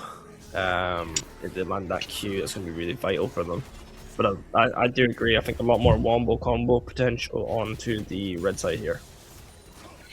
Yeah, so let's see if red side can execute the game plan. I mean, if we see a nice Nico ult followed by a Nunu ult followed by an MF ult, then that can just win an entire team fight. But yeah, I mean, so far just a little bit of trading. Looks like the Ghostman's getting chunked off a little bit here. Yeah, good pressure from blue sides, but I expect that from an early game Pantheon. Oh, definitely. But yeah, with the Vex on blue side as well, it's really going to give the pick potential as well, especially because Vex can dash in and do that AoE fear, which gives Kaisa a lot of marks to be able to dash to as well. You know, that's entirely fair. That's an interaction I hadn't considered, but yeah. Yeah, it's just anything can really set off this Kaisa and give her a lot of... Pretty much, Kaisa can jump to almost every ability, at least one of every ability Yeah, on blue side. Yeah. You've got the stun on the Pantheon, like you said, the fear from the Vex, the root from the Ivern, and the pullback, the Darius. Early trades going off here on red side. You are looking to be in some sort of trouble here? Yeah, I'm saying that. MF's really struggling with HP here. Biwa's really taking some poke from Vex, but that's Vex potential. It's just so much range. Like, you don't expect Vex range. True. And we do see that Cat Bandito's a bit low on mana here. Really gonna have to conserve that mana here. Might be a solo kill here. Oh, yes, solo kill onto Syntax. Comes through. Disengaging though.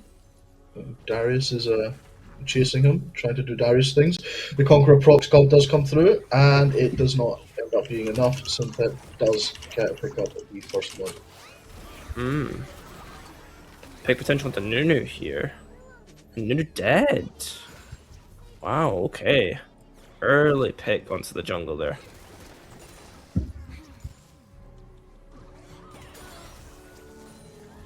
He was really going to have to try and get her stacks onto the Syndra here so that she can become an online.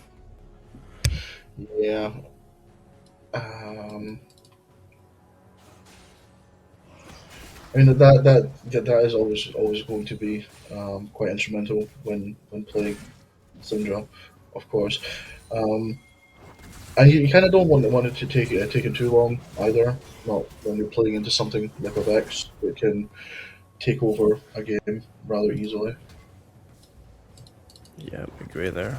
Darius trying to do trades here, but Orin is just so disgustingly strong right now. Yeah, we see the early cloth armor pickup here as well, which should make this lane a lot easier for Sunset. Nunu coming in for the gank here. Slowed Yep, that's why by they the did Ornn. Darius here Knocked into the up, Ornn ult. and the Oh, ult, and yeah, that was overkill. That was overkill. that was disgusting. Yeah, Darius really taking a punish on his top side. Needs to wait for Ivor, and I think here maybe just play it a bit safe, take some farm that he can. He's just bleeding resources here. Yeah, Low and purple. if it just continues like this, then Darius is not going to be the raid boss that absolute Shurima requires him to be. Yeah.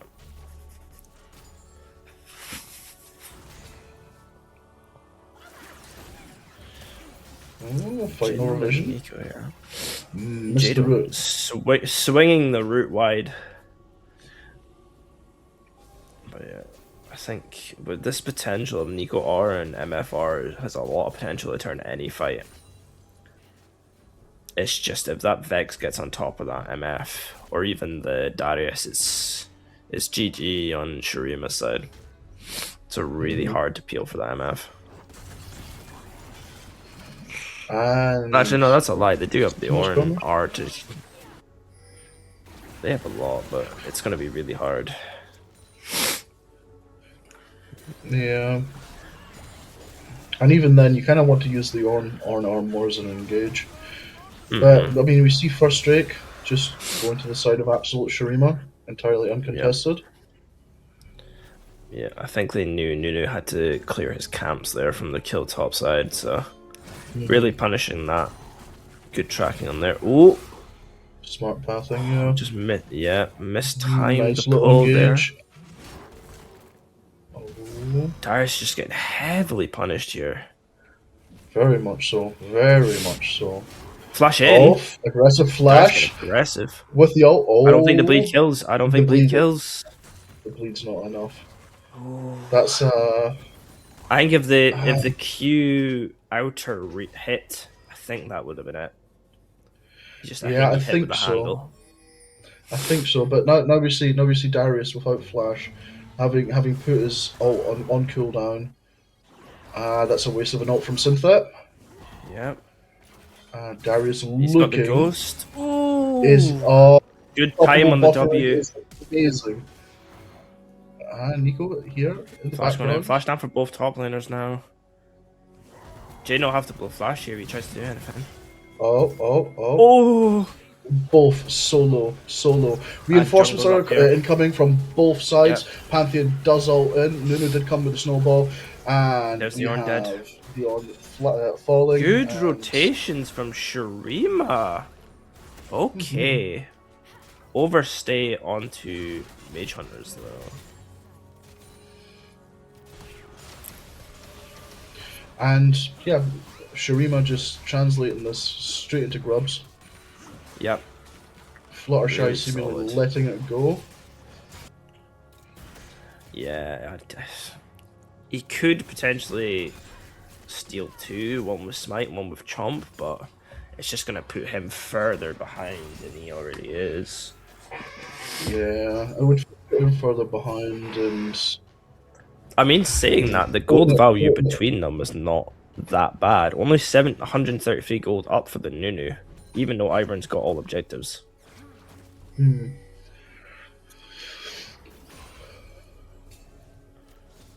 Bot side able to push in here just because of the Pantheon roam.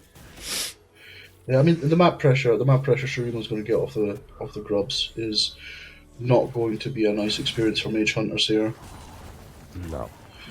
Although I think sacrificing that as compared to donating another kill. Oh, Darius can actually get a really good trade off here. Maybe. Maybe he's getting low. He's getting There's the low. Conqueror. And back. Bleed's gonna do some stuff, but not a lot.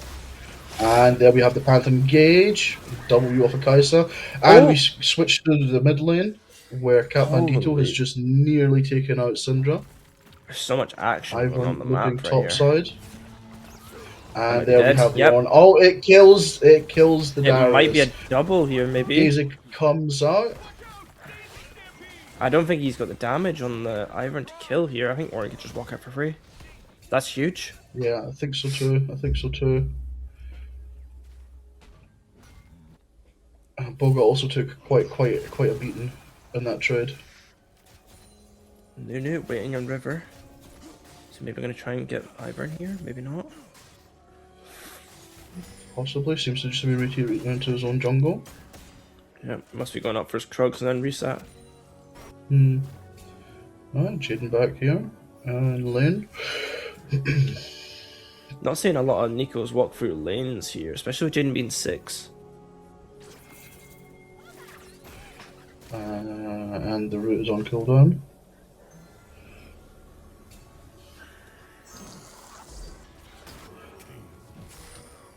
Yeah, but I think MF is quite safe just now that Jaden could take minion form and walk down any lane here with R. Nunu did just run in, missed a snowball, however.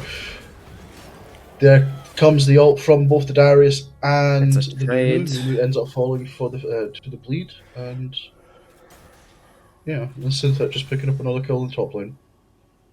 Yeah. Expert getting his Redemption and Bandito getting his Ludens. Big power spike from both. I thought the first item for Ivern might have been oh god, what's it called again? The one that shields and it shields others as well. What the hell's that called again? Oh, that's gonna really annoy me. Moonstone, thank you, Tuba.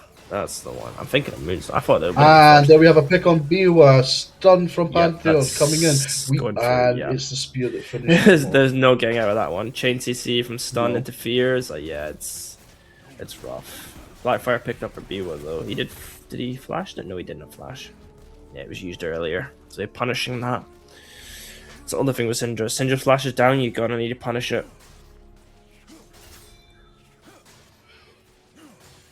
And yeah, just another free Drake. Yep. Oh, this time we do have the root connecting. And MF maybe went down. Might be just the disengage that's required, but whew. Tried to turn around onto Demacia's side here, but Shurima's answering back quick.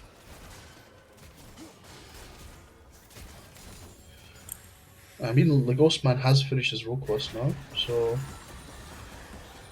good choice of MF, clearing that wave.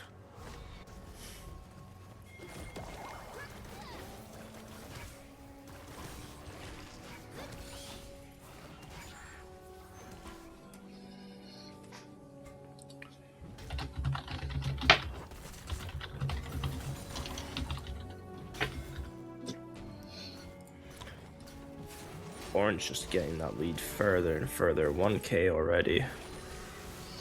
It's just able to just not. It doesn't need the back because of the passive. I still think that's such a disgustingly strong passive on Orange, being able to forge his items in lane.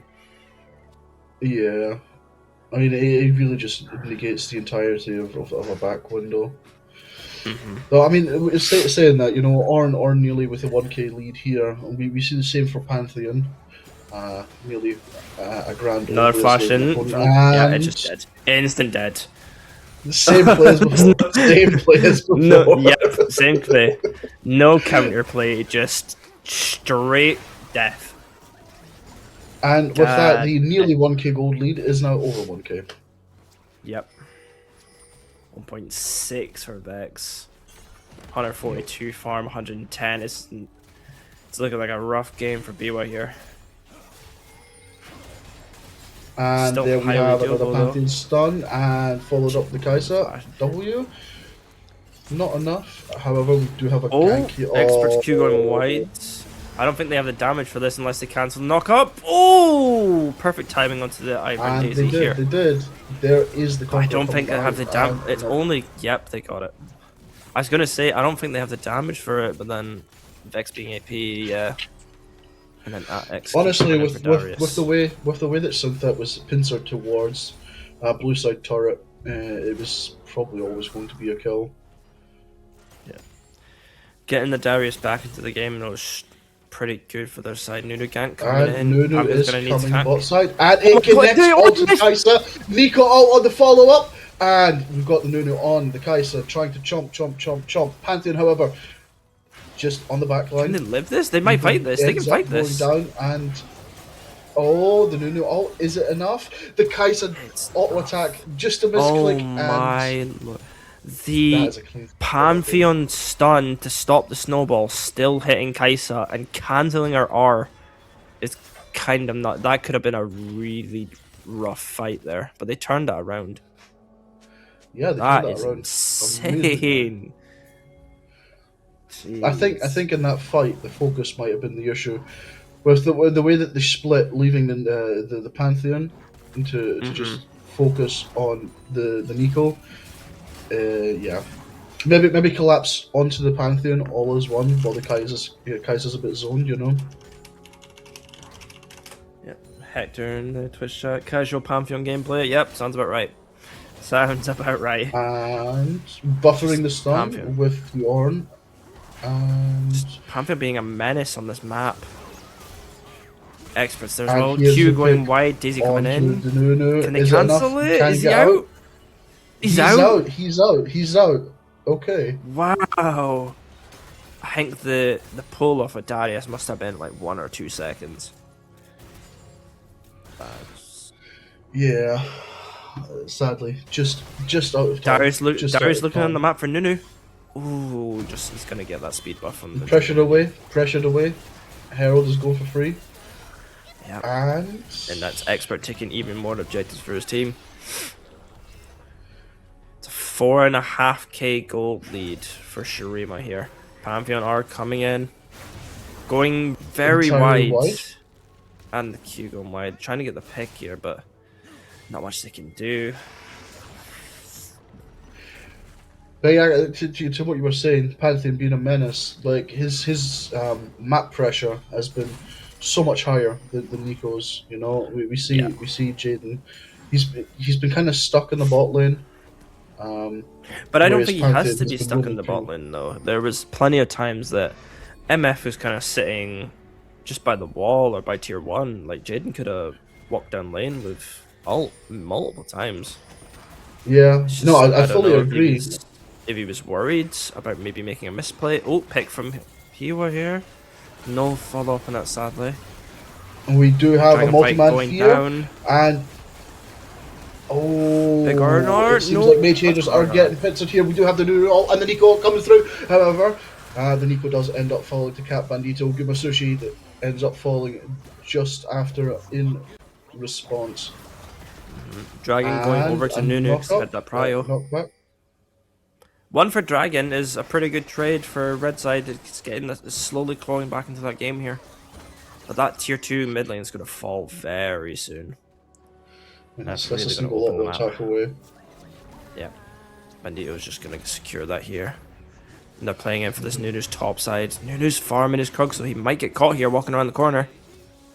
Pantheon in an ideal spot. Possibly. Oh. Ooh, good E from Pantheon there. They're getting all that damage.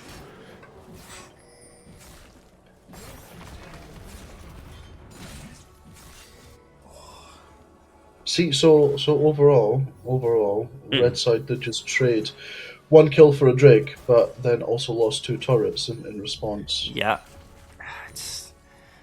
It's looking I think kind of hard. It is looking for- rough. for- I think their minds are in the right place of what to do. It's just the execution of it is not quite there. And of course, Shurima's map coverage and rotational plays is just phenomenally well done. Oh yeah, definitely. I mean, oh, Oh, Yeah, big that was- solo kill. that was just pretty much instant death. Instant death. Yeah, Vex is at that point. She has her Luden, she has her Shadow Flame, she has her upgraded boots. It's very, very hard for Syndra to play here. Only way she can maybe play it is timing the QE for when she lands. Just give her some time. is trying to go for it. However, he seems to have tickled the Ornn that is walking at him menacingly. Yeah. I think is Ornn probably sitting on this Bramble here. He's going, well, I'm dying, I think that is. Possibly, Yeah, Nunu's possibly. just And getting his he's- jungle he's- starved.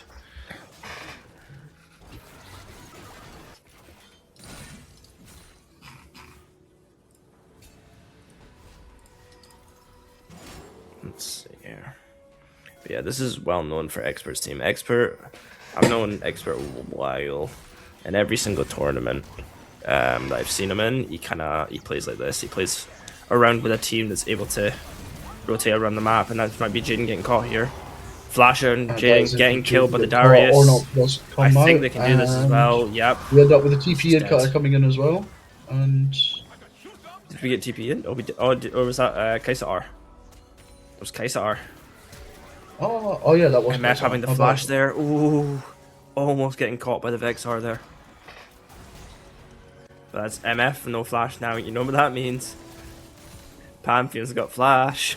That's a dead MF. Center just has to look at Expert and get the command. Sick him.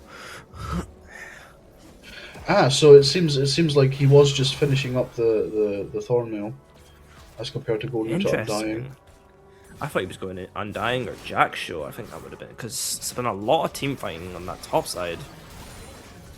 And at this point, Shurima are just ahead. The bot side, Nunu charging the snowball. No, cancel the snowball. Oh, look at that gold graph. Holy. 7.2k up. Yeah. It's looking extremely rough. But they're not. Oh, cancel. That's a back cancelled and into the root. Not following up on it though, just stopping the backs, buying time. Blue team's going to have to try and get some vision around this Baron here soon, and I'm going to have to make a play. Yeah, shame getting the center pick here would have been nice. Because if that's the on the MF, and she's just yeah, no flash. It's just it's instant death. Follow up on the ult that we see? No, okay.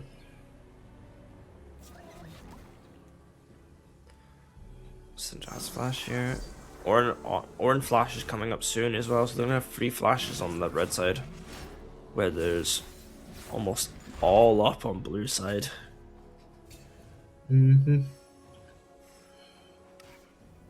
Yeah, if they would have gotten the center pick, it would have it could have led to being able to pressure Baron, because I think Mage Hunters really need to make something happen across the map at this point.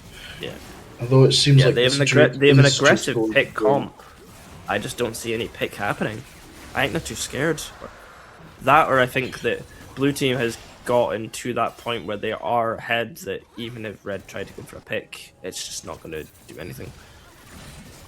I mean, if they do actually go for a pick and it doesn't end up with a rotation from Shurima collapsing on them, then it would be possible.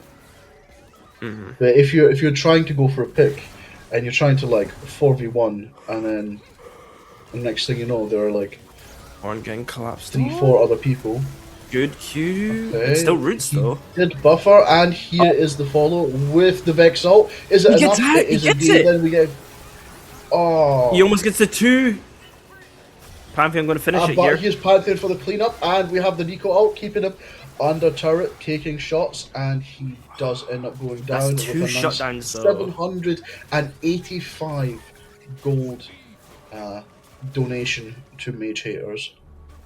Interesting. I think they're just limit testing at this point here, Glenn. It seems like it, yeah. It's interesting though. It is genuinely interesting.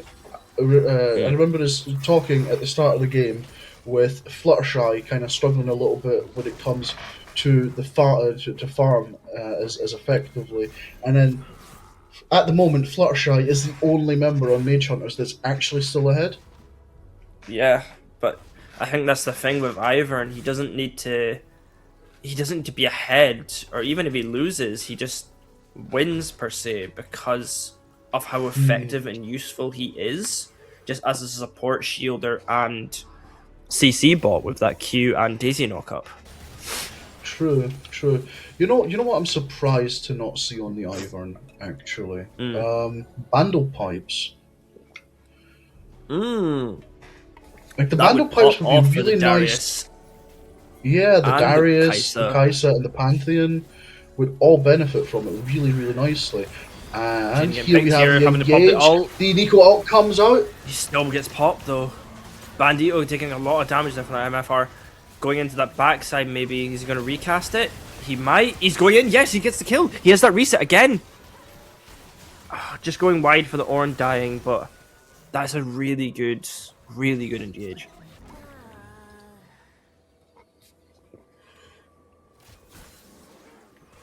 And then just take that and translate that straight into Baron. I mean, you can't blame them. 3 down on the side of Mage Hunter. Mm-hmm. I mean, Fluttershy is up, but I don't see him making it here for a coin flip. Yeah. I think he's just going to secure his bot side that he can, because Blue's going to look to open up the map here and then take any jungle that they can, just to keep him behind.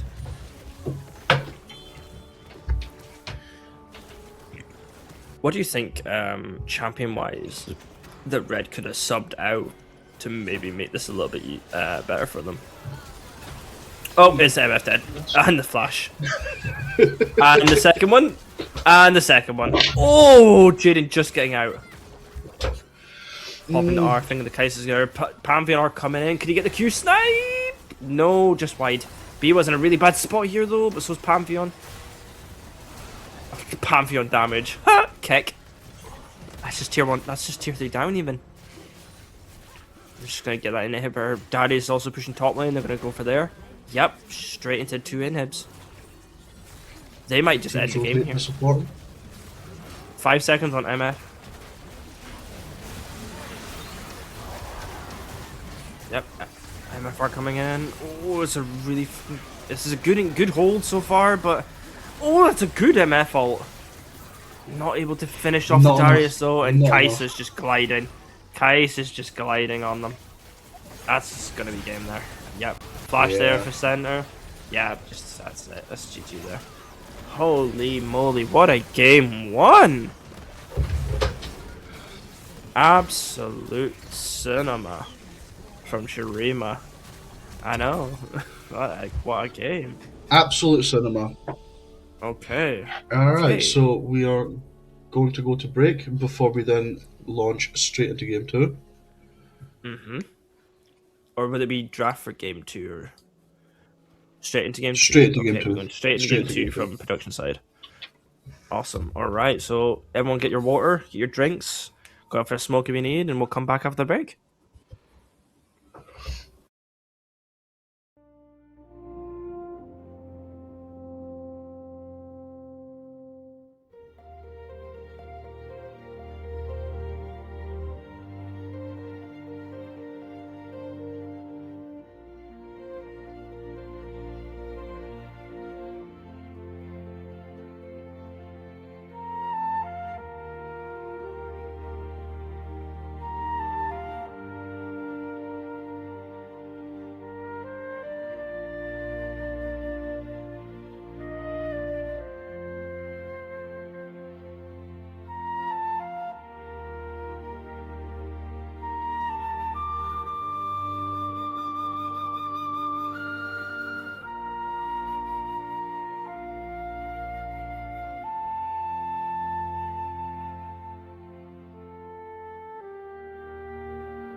Alright, and we are back after the break here, guys.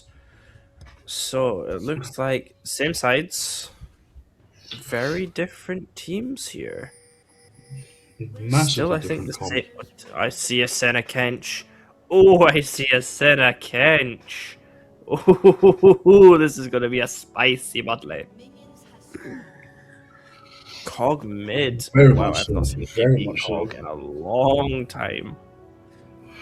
I saw an AP cog the other day in an ARAM match. Iran doesn't count. Yeah, this is Well, I dude, was against using the that to Aurora, highlight. though. I wonder how he does against the Aurora. He's gonna have the range. That's a good thing. I do still Just feel like wonder- this might be a bit of a difficult match for him. Yeah, I think Aurora's really gonna struggle here with the poke. I think we're a bit zoomed in here as well, too, but unless that's just our POV. Might be. Yeah, there we go. That's better. Yeah, okay. Isn't that trying to carry on the tradition of building BMW in the top lane? Synta is really taking over this top lane, yeah. This top lane is... It's interesting. I think Trundle just controls it to level 6, personally. Level 6, as soon as Olaf gets R, it's going to be really hard for Trundle here. Bot lane, I think, on red side is very safe compared to their draft last game, especially into the Senna Kench. I think you'd probably want a more aggressive lane to stop that Senna stacking here. True. I mean, if they can get onto the Senna, it would help shut her down massively, and that should be their game plan. Try and keep the Senna behind, but with the Tam Kench there, it's going to make that quite a lot more difficult. Yep. They do any engage onto this Senna. Tamkin goes nope and just yoinks her. Expert on the Maokai as well. Quite a good tank engaged jungler. Synteg really going for a cheese here. Oh my god, this might be first blood. Maybe Flash is gonna have to be blown. Flashes on both sides. Flash okay. and Ignite blown. Yep. Okay. It's still Ghost on Olaf's side though. Olaf gets a good trade. He can all in. He's just going to sit and on the turret, it seems. Gwen going for a full clear. I thought Gwen jungle this patch was kind of iffy. If I'm wrong though, or was it last patch? I don't know if they brought it back or not. I'm not entirely sure. I don't really play as much jungle anymore. Fluttershy is looking to pick up the kill, however. Picks it up easy. Like shooting fish in a back. Wait, wrong champion. Oh, Biwa might get locked down here. Flash blown. Yep. Oh. Okay. Expert doing as usual, just picking the champions with a high CC and displacement for his team. And he's got Hex Flash. Oh, Hex Flash on Maokai opens up a lot of angles.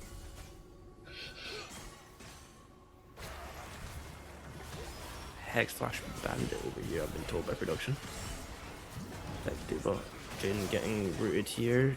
Good damage. Yeah, Senna ADC isn't busted, Riot. You don't need to touch it. Senna ADC is like totally not busted. Has totally been nerfed into the ground, never coming back.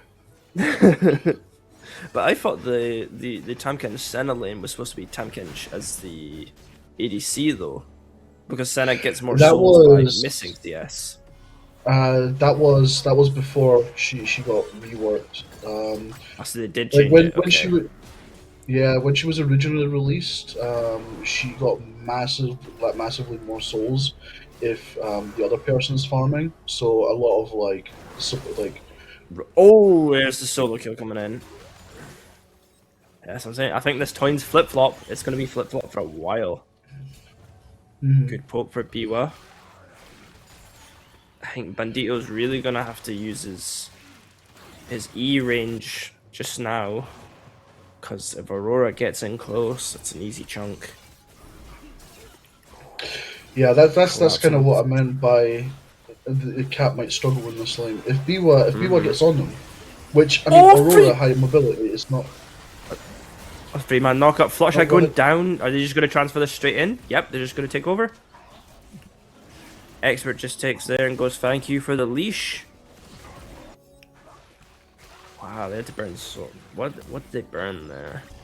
They didn't burn any flashes, I don't think, on red side. I think blue side was maybe the Senna? Maybe. I could be wrong. But yeah, that was a really good cleanup.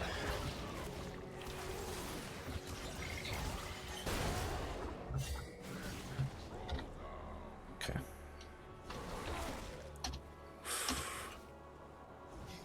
I know. Interesting. Ooh. There's the Olaf R coming in. He's just going them. Oh my god! Nah. Remember what I said about Olaf being 6 might be able to turn it? I lied.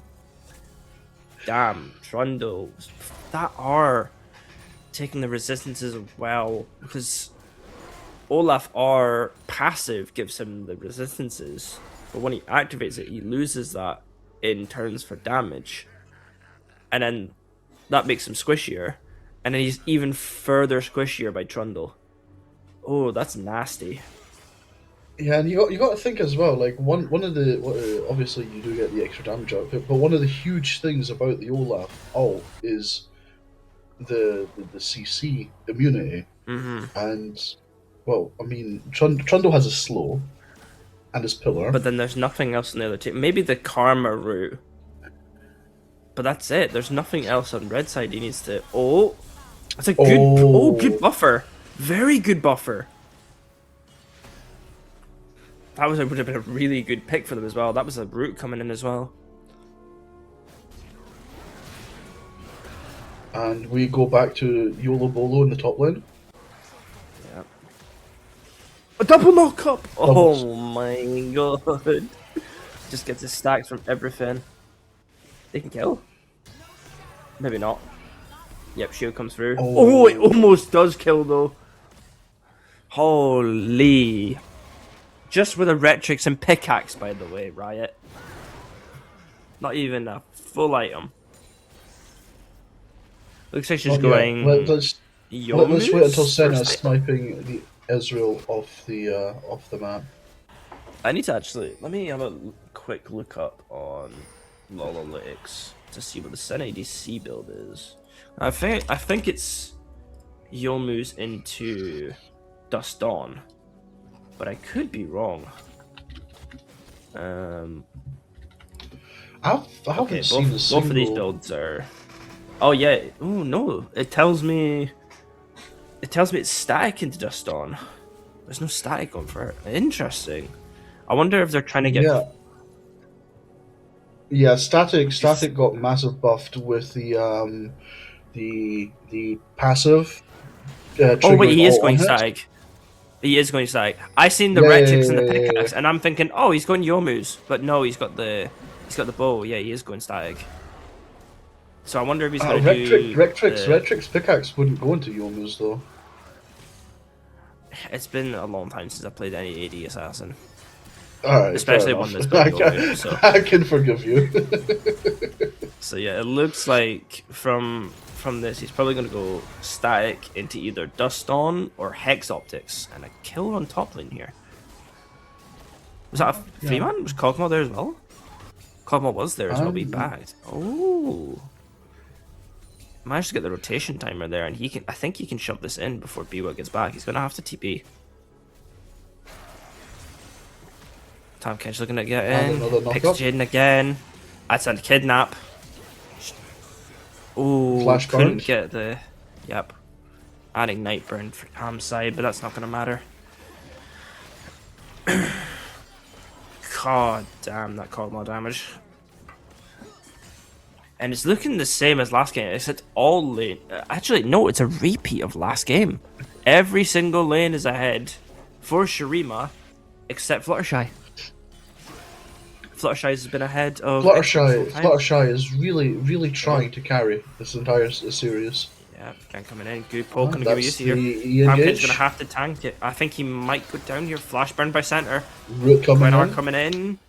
And the Not the enough. Q just missing. Oh, that's so close. That would have been a really good kill for them here. Syntech looking to punish Olaf here. Burns the R, burns the ignite. Flash is having to be burned. Is that Flash and Ghost? That's Flash and Ghost. Olaf's just gonna have to concede his top tower here.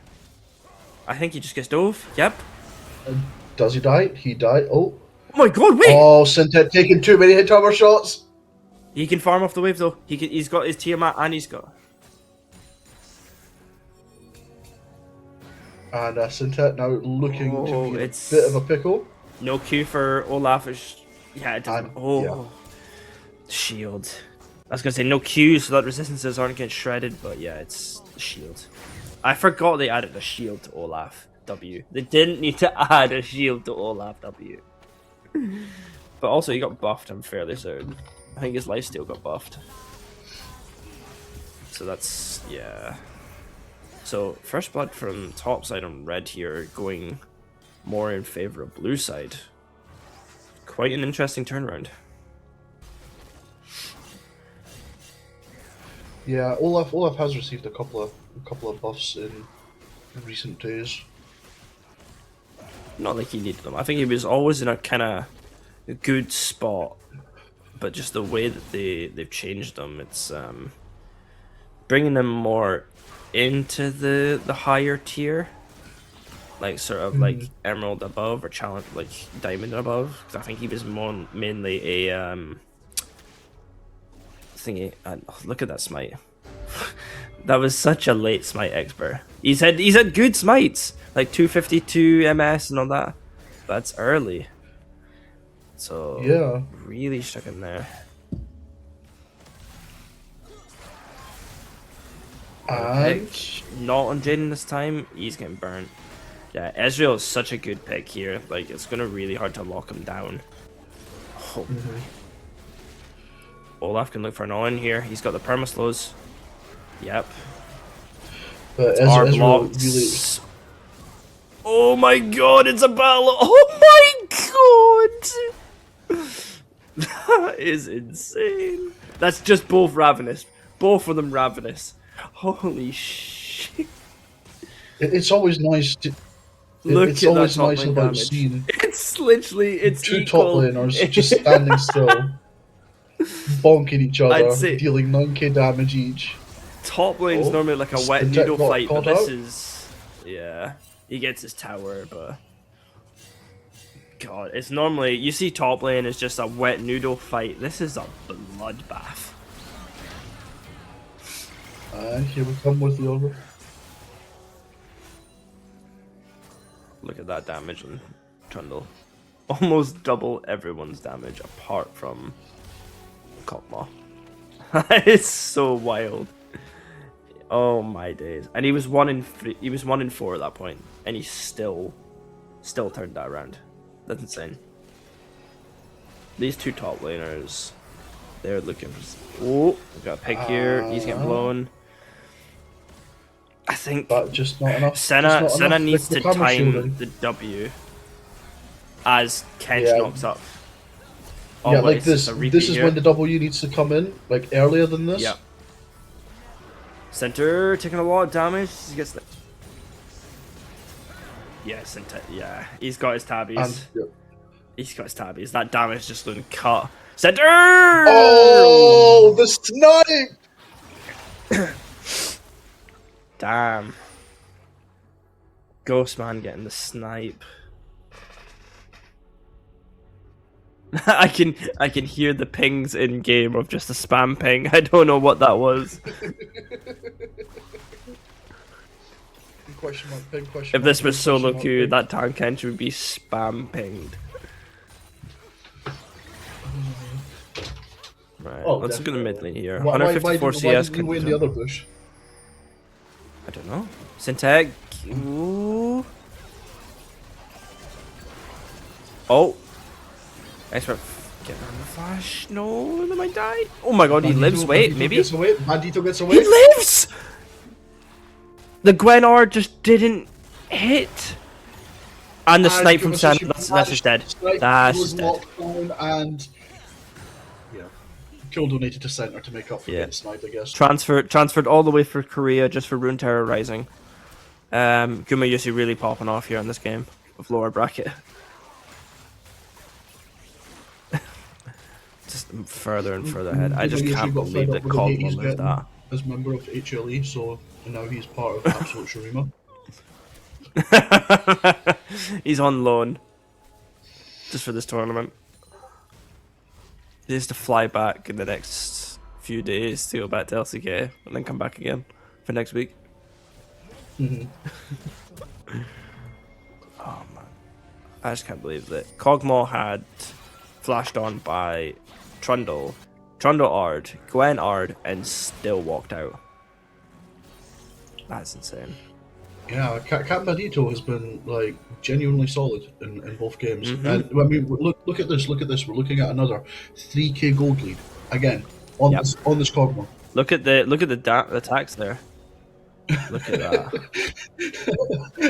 This graph is just. What is this? Olaf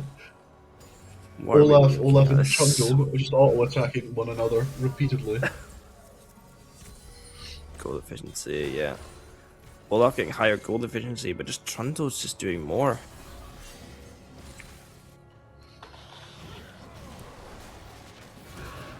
Trundle catching again. That lethal tempo's really doing work.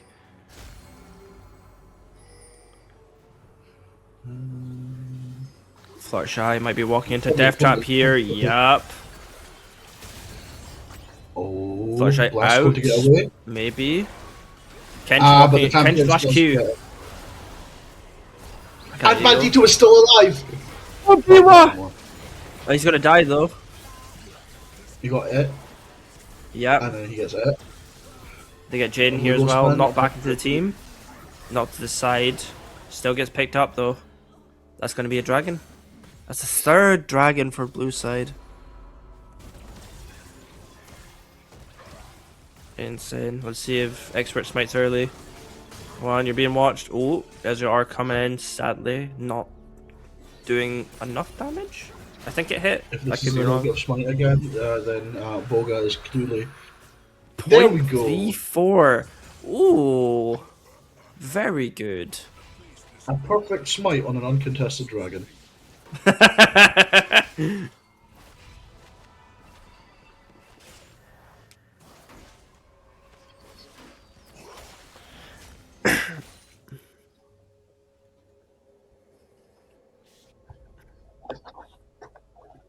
But yeah, this does just seem to be quite the repeat of game one, honestly. Yeah. A 6k gold lead is going to make it really difficult for mage haters to get back into the game. Cat, you can't walk up here. If you walk up here, you're dead. Oh no, don't walk. Oh no! Oh, I'm locked in with a pillar. Is it enough? Not the puppy. Trundle does come in, he bonks him to death. Yeah, he's going to heal off the wave and not take any damage. Yeah. Yep. They're going to clutch on them though. Alright. That's extra coming down. Fluttershy's near. Symph just has to live till Fluttershy gets there. And Boga back He in does. He just walks away. Biwa getting soloed by an Olaf at the moment. He is popping the ult to try and escape. However, he dies under his own turret. Yeah, he walked into it instead of walking back to TP away. Kind of wasted that. Jaden might be able to pick up the kill here. Is trying. Is it enough? He's gonna. Ezra coming in, just narrowly missing. Heal being blown. Oh my god, he's still alive. Olaf, run, my boy. Katito, keeping into top lane. Center. I don't know if you win this fight, buddy. It's still a Gwen. That is a Gwen that's trying to run away. Yeah, Flash as well down on her.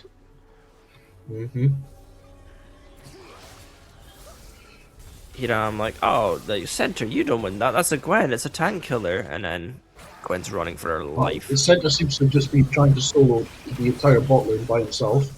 Got Magneto That's on the Kench for you. side here, however, dropping low. Syntech Sushi might also have getting caught off bullied onto. Senna?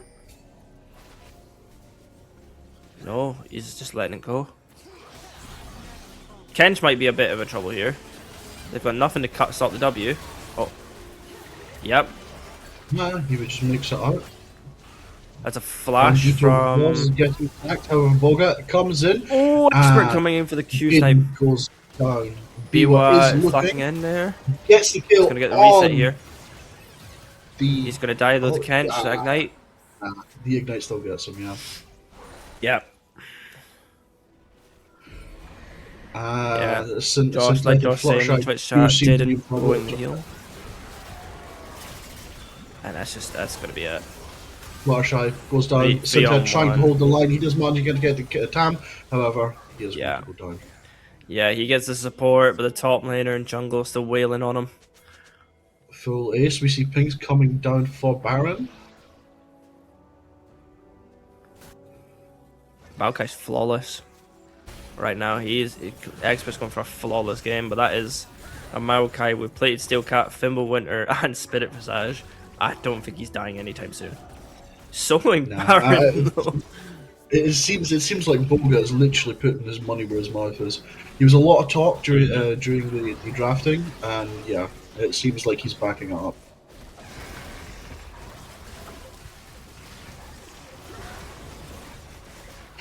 Rest of the team now coming. Some of blue team are typing in the Twitch chat giving spoilers. No spoilers, please.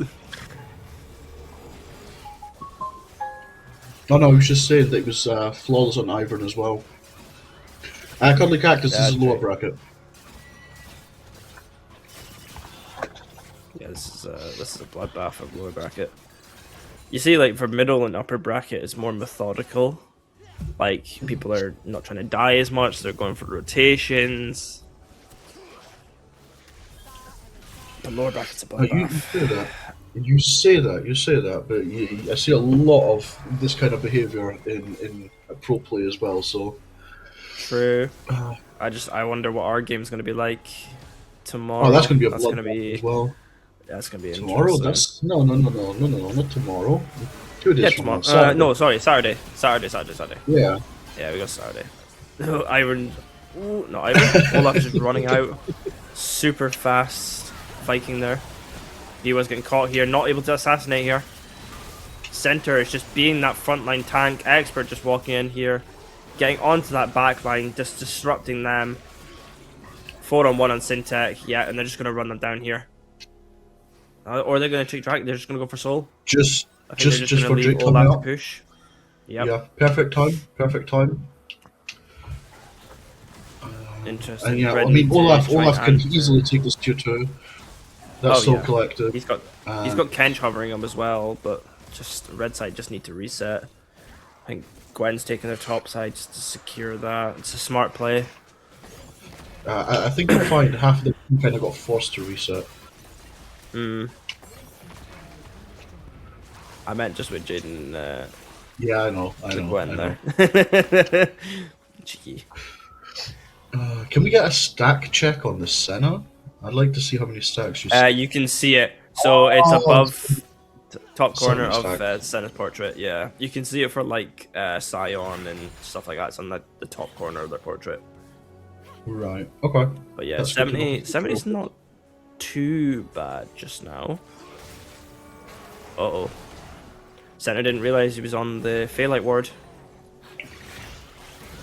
Yeah, not too bad, but she is fast approaching the point of no return for mage hunters, mage haters. Mm-hmm.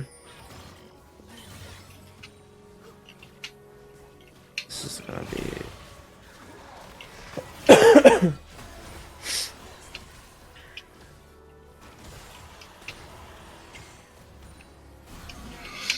But yeah, I am looking forward to Saturday.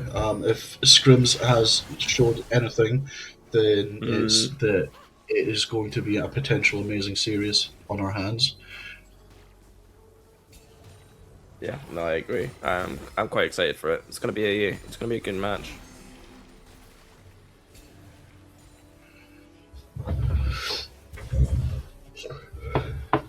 Yeah, Just give this heck. time, I won't pick the Uniter, right?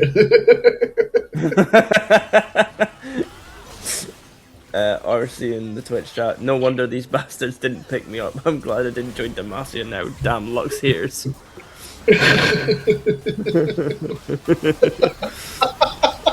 Blue side's just trying to run out here. We can't even cast. We're just fucking laughing at Twitch chat. Blue team go for an engage and back out there successfully. Yeah, nice little disengage from red side overall. This is interesting on BMW's part. Does he manage to pick up a kill? No. He No, sacrifices he's himself to not get the inhib. Oh, pardon me. Baron's up in 2 minutes, so they're gonna have to start prepping that, I think. Gwen's gonna walk in here. They see Gwen taking up ward, so they know where she is. From this position that Mage Haters find themselves in at the minute, you know, they're 10k gold down. They do not have a single Drake. Absolute Shurima has soul. They pretty much have the map on lockdown. Do you think there's any way that Mage Hunters can still get back into this game and win? I want to say yes. It would have to be like the most godliest of picks onto Cog or Senna. But with this range, I don't think. Oh, Jaden is just dead. Dead. Ran down by a fucking Tamkench. And Senna's he's just limit testing. However. He just doesn't care. He just lives it. It's just Tamkench. He makes it. Fluttershy ends up going down here, potentially. Oh, Fluttershy! Get a kill though. Taking out Centaur. Okay. Yeah, Centaur might a bit more often than he can shoot there. I don't know. I don't think out of position. There comes the slow from the Olaf axe. And Olaf just going on the back line. Running onto the back line, onto Biwahawa, and on the turret. Yeah, just and punching everyone it's just it's a bloodbath. That's the Viking way. That's true. They're gonna end it. Holy! Just one simple pick like that, and it was over. They just walk it into base here. Don't even need Baron. They had the soul there for the Olaf speed. They just kill as well for the ace. Just to add insult to injury. Just to kill Jaden.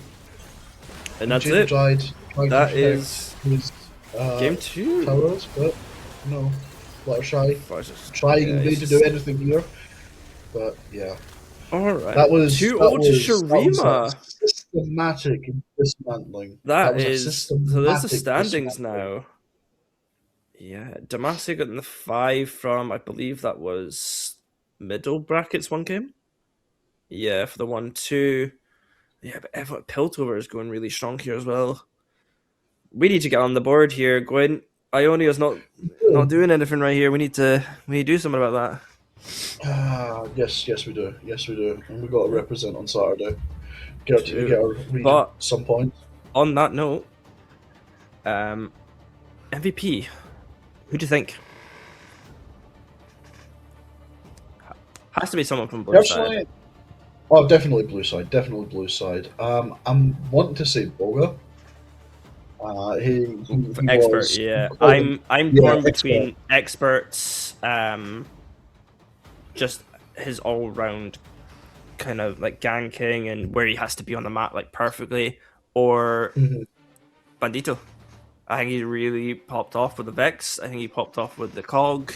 He was doing exactly what his champion needed to do. It's just, I don't know. I can't pick between them. It's so close. Honestly, Bandito was also a solid choice. He just absolutely decimated his lane, used that pressure to make other plays happen around the map. And, well, I mean, we saw the impact that had on top of experts. Amazing pathing. To just be exactly where he needed to be at the right times. Exactly. Yeah, I think for me. However, the thing that really clenches it is the fact, as Kerr also points out in the chat, expert did just have 2 flawless games in a row. That's very true. Yeah, I'd have to give it to expert then. 2 flawless games back to back. I don't think you can really do any better than that. But yes, on that note, for tomorrow, ladies and gentlemen, we have a middle bracket game. It's going to be the debut of Zon and Noxus.